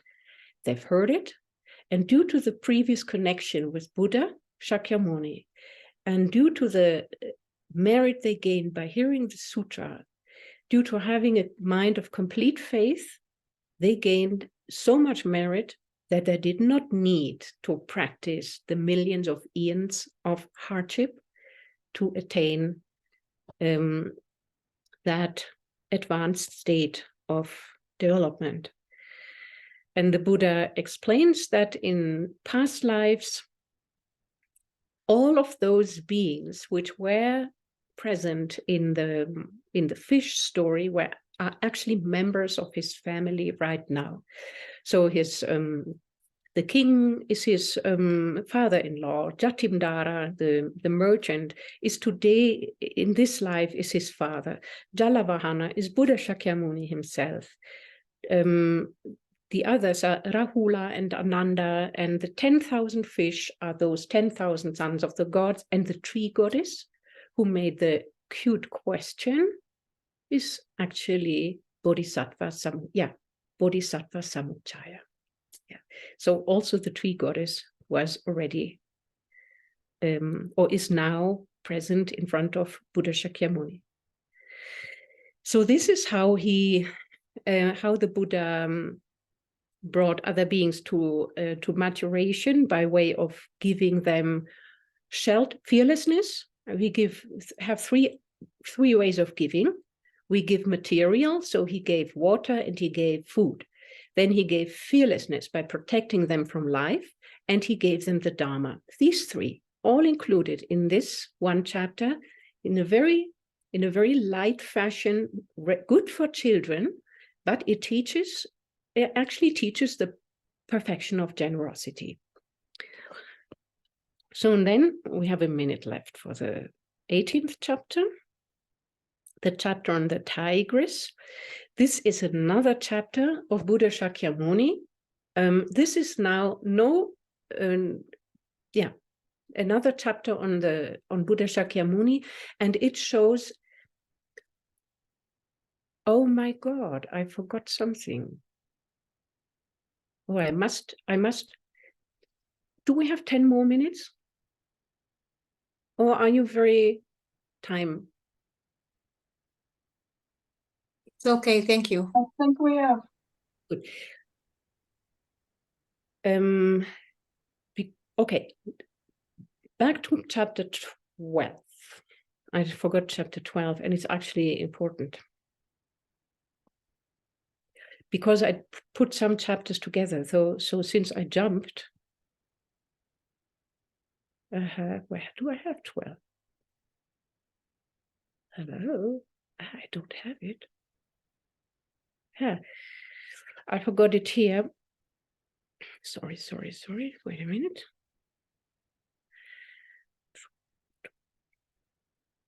Oh. Yeah. Oh, yeah, this one exactly. Yeah. But this is not important where it was. This has no temporal connection to the rest. It's okay to have it now.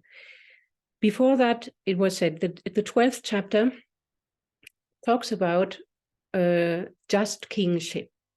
And the story is this, that 3 kings, one after another, they pass on the instructions for kings from father to son, father to son. The last king to receive is Ruchiraketu, but it's not our Ruchiraketu, because it's in ancient times. So Ruchiraketu, which instruction does he get?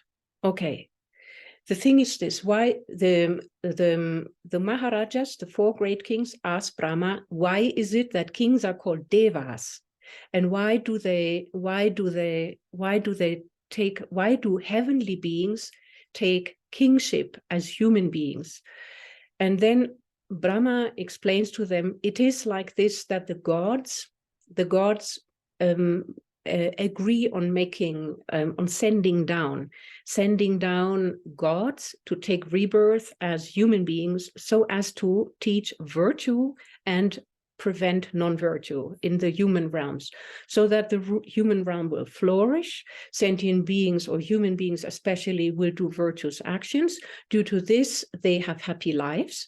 Due to this, they're born in the heavenly realms, and due to this, the gods have continuous, how do you say, they're not that isolated, because nowadays the god realms are probably quite depopulated.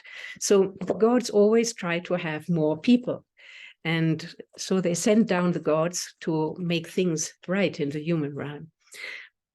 So the thing is this, they're by emanation born in the human realm. And then basically it explains how, if the king is virtuous and if he supports morality in accordance with the chapter on confession and the other chapters, if he governs his land in this fashion, then everything will go well. The people will be virtuous, and the crops will flourish, and the politics will be harmonious. And this is something you can read in detail, but everything will go well.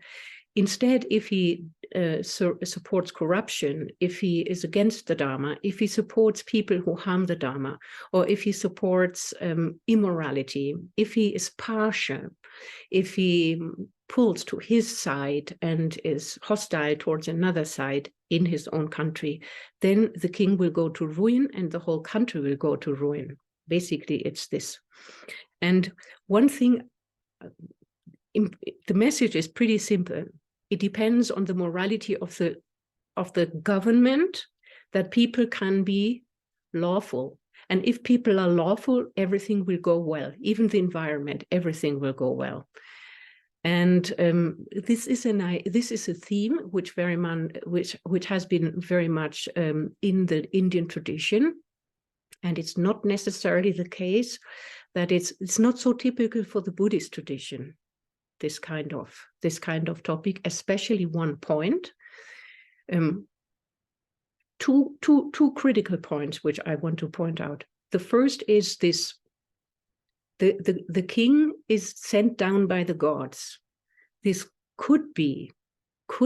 I mean, all of these great emperors in our world have always claimed heavenly mandates or the grace of God, by way of which they had their positions. So it's not completely impossible that this sutra, such things could also sometimes be instrumentalized by kings, politicians, and so forth. I want to say this critically. I'm not saying this could not happen. I'm just saying this could be instrumentalized politically. This, because people have pointed it out to me, and I have to say it's true. And the other thing is the just punishment. It's said in that chapter, if the king does not impose just punishment on an evildoer, everything will go wrong. Yeah, the just punishment on an evildoer. So that is a problematic thing, because Buddhism is really critical against punishment. Punishment is a negative act in itself. I mean, sometimes one has to confine people, or one has to impose certain punishments, but it should always be done with measure, with compassion, and with the aim to make them better members of society.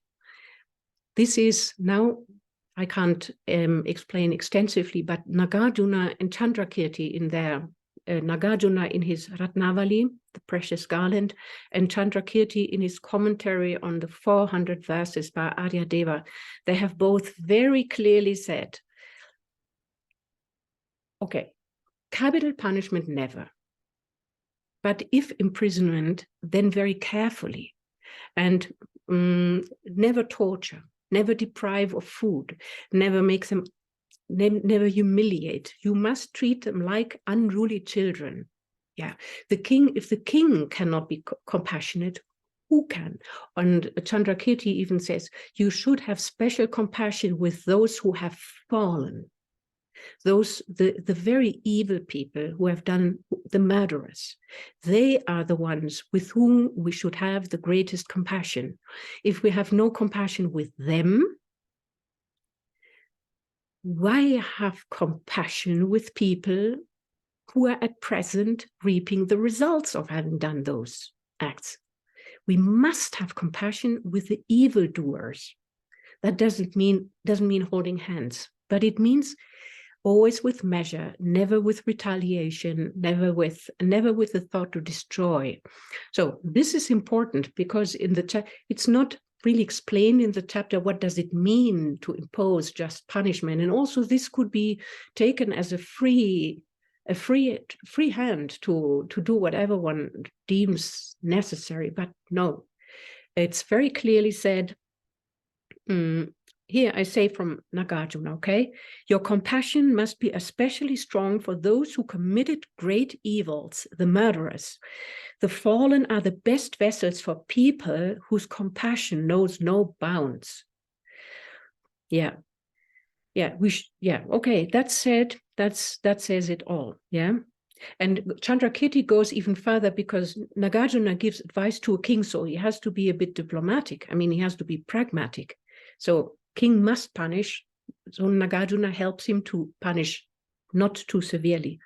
But Chandrakirti actually says only a fool becomes king. Yeah, only a fool becomes king. Because as a king, you have no choice. You have to punish. Fools have no compassion, he says. So basically that shows that the Buddhist tradition is extremely critical about punishment. So that's what I want to say. So when it talks about punishment in this context, it must be with moderation. And it says,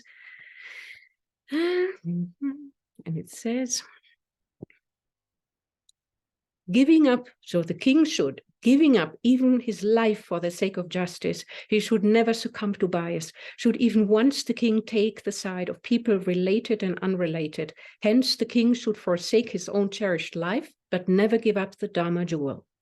To ensure the welfare of the world, he should seek company with those sublime ones, fully adorned with virtue, happy with their people, and renounced from sinful deeds. So people related or unrelated, the king should have equal compassion with all, and he should never take sides. And he should rather renounce his kingship, not cling to power. That's important. Yeah, so after that, very short, comes also a previous life story of the Buddha as a Chakravartin king, Susambhava. Susambhava is a Chakravartin, 13th chapter. He dreams of the Sutra. He sees in a dream the expounder of the Sutra, Ratnachaya, who is a monk. He seeks out the monk. He requests him to teach the Sutra. The Sutra is taught, and Susambhava offers his whole realm with the 4 continents filled with jewels to the expounder of the Dharma. And due to this, Susambhava is now Buddha Shakyamuni and has attained the Dharmakaya independence on that act of giving, renouncing all his realm. And Ratnachaya, the preacher of the Dharma, has now in this life become the Tathagata Akshobhya, who is present in the assembly. So this is very brief. And then the last few, we have the tigress. Tigress must also be a bit brief now. There is a king, Maharata. He has 3 sons, Mahasattva, Mahapranada, Mahadeva. They go to a forest. They see a tigress. Yeah, they see a tigress who has given birth to 5 cubs, and all of them are about to starve. The tigress is ready to devour her own cubs, and full of compassion, the 3 princes witness this scene. The Mahasattva is the later Buddha Shakyamuni. The other 2 separate and go their way. He decides he will sacrifice his body. So he, because he says this body, the physical body, is really good for nothing if it's not used for the Dharma. It's only eating up its good karma. It produces only impure substances. I have pampered it my whole life, but nothing has come out of it. Now I must use this body for the sake of the Dharmakaya, which is deathless, the state free of contaminated aggregates. And with this thought, wishing to attain enlightenment, he throws himself in front of the tigress. First, she cannot eat him. She's too weak. He cuts open his throat. Blood comes out. She licks the blood, gains strength. Then she devours him. And due to this, the earth shakes in 6 ways. His mother has a terrible dream of 3 doves, which she held in her hands, and they're snatched away by a falcon. And the whole realm is in search for the prince, but they only find his remains, the blood and the bones on the ground. Yeah, the whole story is embedded in the Buddha having wandered with his monks and having shown them a place, having touched the earth, a stupa has come out, and he shows them the bones which are in the stupa, and he says, look, these are the bones of an exalted being who has performed difficult acts. And then he explains that this is actually his own previous body, which he had sacrificed. And after he had told all the story, the stupa disappears again in the earth. So not so extensively explained, but easy to get. So the difficult act, give one's own body. But what I want to show you is, if you can see on the right side, you see this one photo. It is a relic container, and in the there you see a bigger relic and a very small relic. Yeah, you see that mini relic next to the bigger one. So this is a piece of bones actually from Buddha Shakyamuni.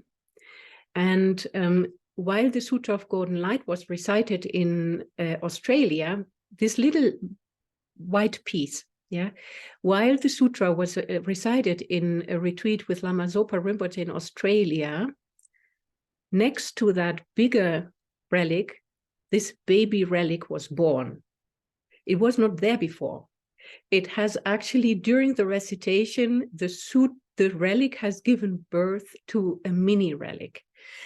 So this is just to say, these things with the relics, they are relics. They are not from the Dhammakaya, but the relics are very special substances, and they do actually amplify visibly when people practice very purely. So interestingly, that is also to be said about relics of the Buddha. And then we have not much complicated anything left. We have... Can I ask a question about this chapter? The Buddha says the father, the mother is Maya, Mahamaya, and the brother is Maitreya, the other, the 5 cups. What happened to the tigers? His foster mother, Mahabrajapati. She's his aunt, the sister of his actual mother, because Maya Devi died a week after the Buddha's birth. And then he was taken in by Mahabrajapati, who later became the first nun in history. His foster mother, she was the tigress. Yeah, and the 5 cubs, yeah, that's important to say. Yeah, the 5 cubs became the first 5 people who received the Dharma from the Buddha in Deer Park. So these connections, yeah, and this is a nice verse to be recited. Ananda, even before I was wholly free of ignorance, hatred, and desire, I saved beings from the suffering of the hells. Now that I'm free of all weakness and arrived at enlightenment's perfection, how much more would I wish to free all beings? In this way, for the sake of just one being, I have happily remained in the hell realms for eons. I have freed beings completely from the cycle of birth. With the most excellent of hearts, I have helped all beings and performed numerous different daunting tasks. So yes, that is one of the Jataka tales. And then we have, that finishes basically the content of the sutra, and now we have only 3 chapters of praises. The first praise is the praise by all bodhisattvas, which is actually expressed by Ruchiraketu, and the second praise is the praise to all Tathagatas, and then the last praise is by the goddess Bodhisattva Samukchaya, who has been featuring in the various chapters of this sutra, and has been in connection with the Buddha for a long, long time. And she praises him for his wisdom and for the certainty in the Dharma, and that he is free of the path of bad deeds. And his knowledge of existence and non-existence, he is completely sure in all of this. And she, in the end, she expresses so much longing to see the form of the Buddha. I mean, this is the Buddha is passing now into parinirvana. So what does she long? She longs to see the body of the Buddha, which is the actual body, the Dharmakaya. So the form of the Buddha, on the one hand, yes, from life to life, to see the form bodies of the Buddha, but the actual body of the Buddha is the Dharmakaya. And if somebody says he wants or she wants to see that body of the Buddha, she wants to attain the enlightenment, because nobody except Buddhas themselves can see the Dharmakaya of a Buddha. Yeah. So, and then in the end it says, when the Tathagata spoke in this way, the Bodhisattvas, so the Tathagata praises the goddess, and when the Tathagata spoke in this way, the Bodhisattvas led by the noble goddess Bodhisattva Samukchaya, the daughters of God, such as the noble goddess Saraswati, the heads of goddesses such as the noble goddess Shri, the divine kings such as Vaishravana, the whole assembly and the entire world of gods, humans, asuras, Gandharvas, Kinnaras, Mahoragas, and so forth, rejoiced and greatly praised the speech of the Tathagata. This ends the 21st chapter, the concluding chapter from the King of the Glorious Sutras, the Sublime Golden Light. The King of Glorious Sutras, called the Exalted Sublime Golden Light, is completed. So yes, in this way, quickly, we finished that little explanation, which was not in depth, but it gives a taste or an idea how these chapters are connected and what is the import of the sutra. And I recommend very highly to do it sometimes, as long as Venerable Lobsang is there. It's very easy to recite because you have somebody to do it for you. And if you can do it and recite it together with others, there will be a lot of benefit for yourself and others, for sure. And it will have no negative side effects. And due to this, maybe I have written this little dedication at the end. And if you want to join something, please correct me. My ignorance has no limits. Due to the merit of this brief explanation, listening and reflection, may the country of Israel and Gaza have peace immediately. May all its citizens everywhere enjoy complete freedom from violence, war, illness, and oppression, and may they live in safe environments. May hatred cease and friendship and mutual respect become the guiding principle of the whole area and the whole world. May all children and the elderly be protected and respected everywhere. May the hostages be united with their families. May they not remain traumatized. May the wounded recover quickly and return to their lives. May the victims of the violence find precious human rebirth and quickly attain the deathless state free from suffering. May the soldiers be safe from receiving harm, and may terrorists everywhere understand their own and others' Buddha nature. May all politicians have wise and benevolent minds and take far-sighted decisions which will bring happiness for generations to come. May Lama Zopa Rinpoche's reincarnation quickly manifest again in this world. May teachers and students be united. May the Dharma of all religions benefit all sentient beings of this world. May all sentient beings attain enlightenment.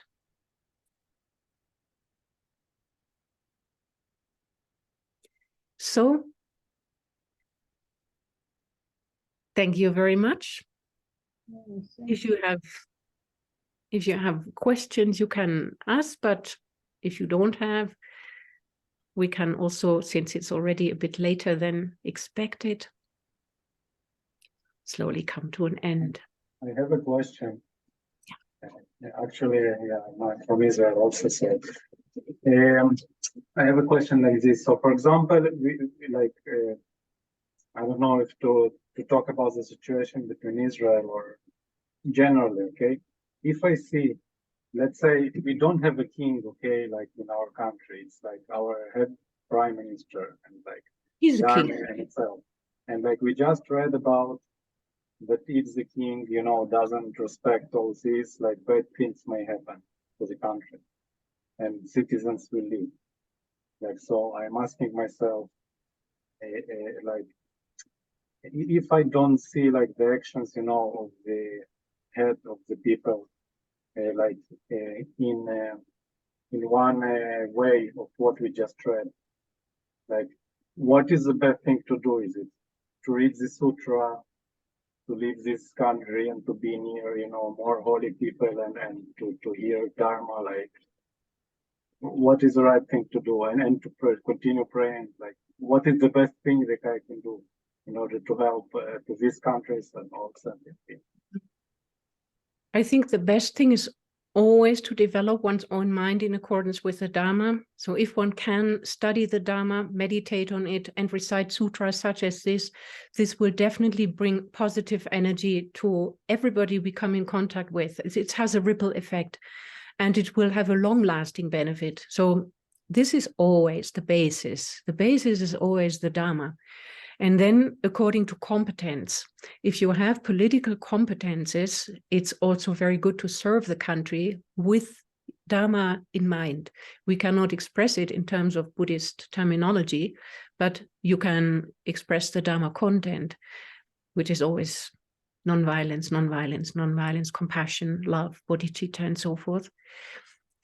What should you do? I mean, if you have no competences, then it is also not necessary that everybody has a YouTube platform nowadays. I mean, not everybody has to be outspoken and out in the world. It's also good to do it on a personal level, purifying one's own mind, making determinations. If things become tight, I will act in a positive way, and so forth. Should you leave the country and go to holy beings?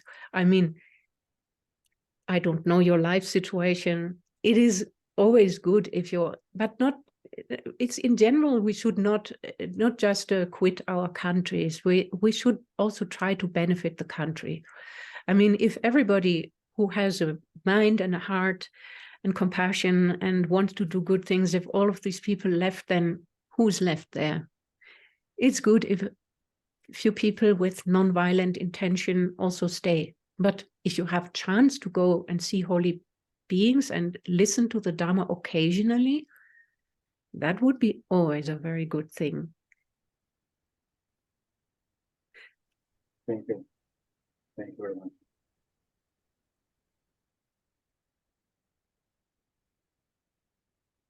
And also if somebody has children who serve in the army, for example, they might feel in conflict a little bit, no? Because it's inevitable that there is some harm done. But keep in mind, everything can also be purified. Sometimes we have no choice. We have to do these things. This is also karma. Yeah, but then this is not the end of the world.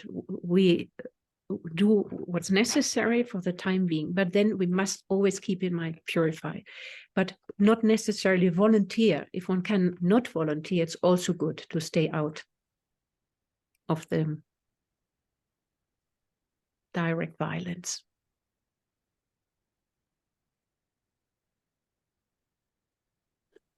Hello, Birgit, I have a question. Felix. Hello. Oh, Felix. Yeah. Thank you very much for beautiful teachings. So wonderful. Did I understand correctly? You said if you don't have renunciation, you are not liberated even if you realize emptiness? Mm-hmm. Yes, it has to come with renunciation. But if you realize emptiness, this means you are liberated, isn't it? No, it's not enough. If you don't have the merit from in the in the Hinayana, the merit side is contained in renunciation, you say. The main motivation is renunciation, and the practices are ethics, concentration, wisdom, but it's all to do with in this area of renunciation. In the Mahayana, it's Bodhicitta with the 6 perfections. Yeah, but if we have none of those motivations, if we realize emptiness, we will not be liberated, because the realization is not strong enough. It will not become a direct realization.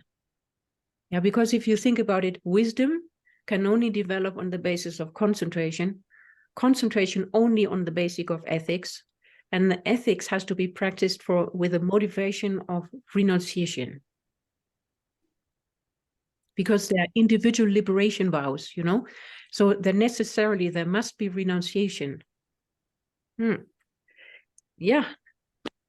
So that's very important. For example, if one is a professor in university and knows quite well about emptiness, that doesn't automatically lead to liberation if there's no renunciation or no bodhicitta. But when you say realize emptiness, then that doesn't mean realize emptiness in depth. I mean, this is just intellectually realize emptiness. Is that correct? Yeah, we realize, I mean, we have the 3 wisdoms: wisdom from hearing, from thinking, and from meditation. Yeah. From when it is a wisdom from thinking, we can call it a realization, because it is an incontrovertible, inferential realization. It can remove wrong conceptions. That's the meaning of realization.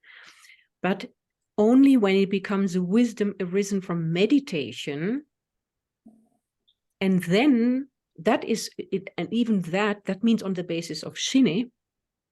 And even that is conceptual in the beginning and becomes unconceptual, non-conceptual later. Then it's called the path of seeing. So we have these steps, no? At the present time, we can have a realization arisen from thinking mostly. Yeah. Once we have shine, we can also generate the wisdom arisen from meditation. After that, slowly, that transforms into a direct realization. Nobody who has only interest in emptiness, but no serious renunciation, is able to go through that process. The merit is not there. Is it if you have some understanding of emptiness, like a bit? Sorry, can I please interfere? Yeah. Because, you know, we still haven't finished the sutra. We need to do the last 3 chapters. It's already 9:30 here. We've been reciting the sutra the whole day. So maybe you can kind of discuss it with it, like, you know. Okay, I'm sorry, I had to interfere because, you know. No, worries, everything okay. Okay. Really, thank you so much. I mean, this is really incredible. And from the bottom of my heart, you know, even if then nobody else joins us in the sutra, but at least maybe at one point they will read it. So just to say, we have 3 more chapters to go, but you need to go on the other link, kind of. And also tomorrow morning, 10 o'clock Israeli time, we continue while I'm still here. And when I'm back in Switzerland, also every morning until the situation gets cleared, I recite the sutra. It's kind of ongoing. You find the link on the Dharma Friends website. It's that link that has like 1, 2, 3, 4 as a code. Mm-hmm. Super. Yes, please.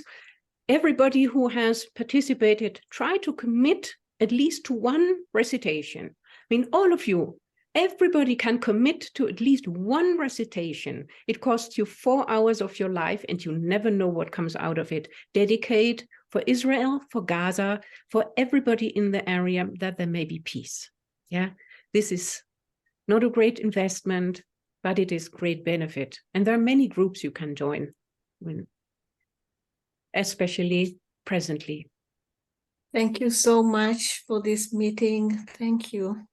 Yeah, thank you very much. It was my pleasure. It was my pleasure. And I'm happy you came and listened and you had the patience. And it seems we had no missiles in the meantime. No, nothing during the talk. Oh, see, it's like an iron dome. You can is. see. They were busy listening. Okay. Yeah, right. So thank you very much, and stay safe, all of you. May you be blessed, may you be protected, may all of you be healthy, and may you benefit everybody around you. And this will also pass, and we hope it will pass positively for everybody. Thank you. Thank you very, very much, Birgit. Thank you. Thank you so Thank much. you. Golden, Thank you. golden. Thank you. Thank you. Thank you and Thank good you. Danke night. vielmals. Good Thank night. you.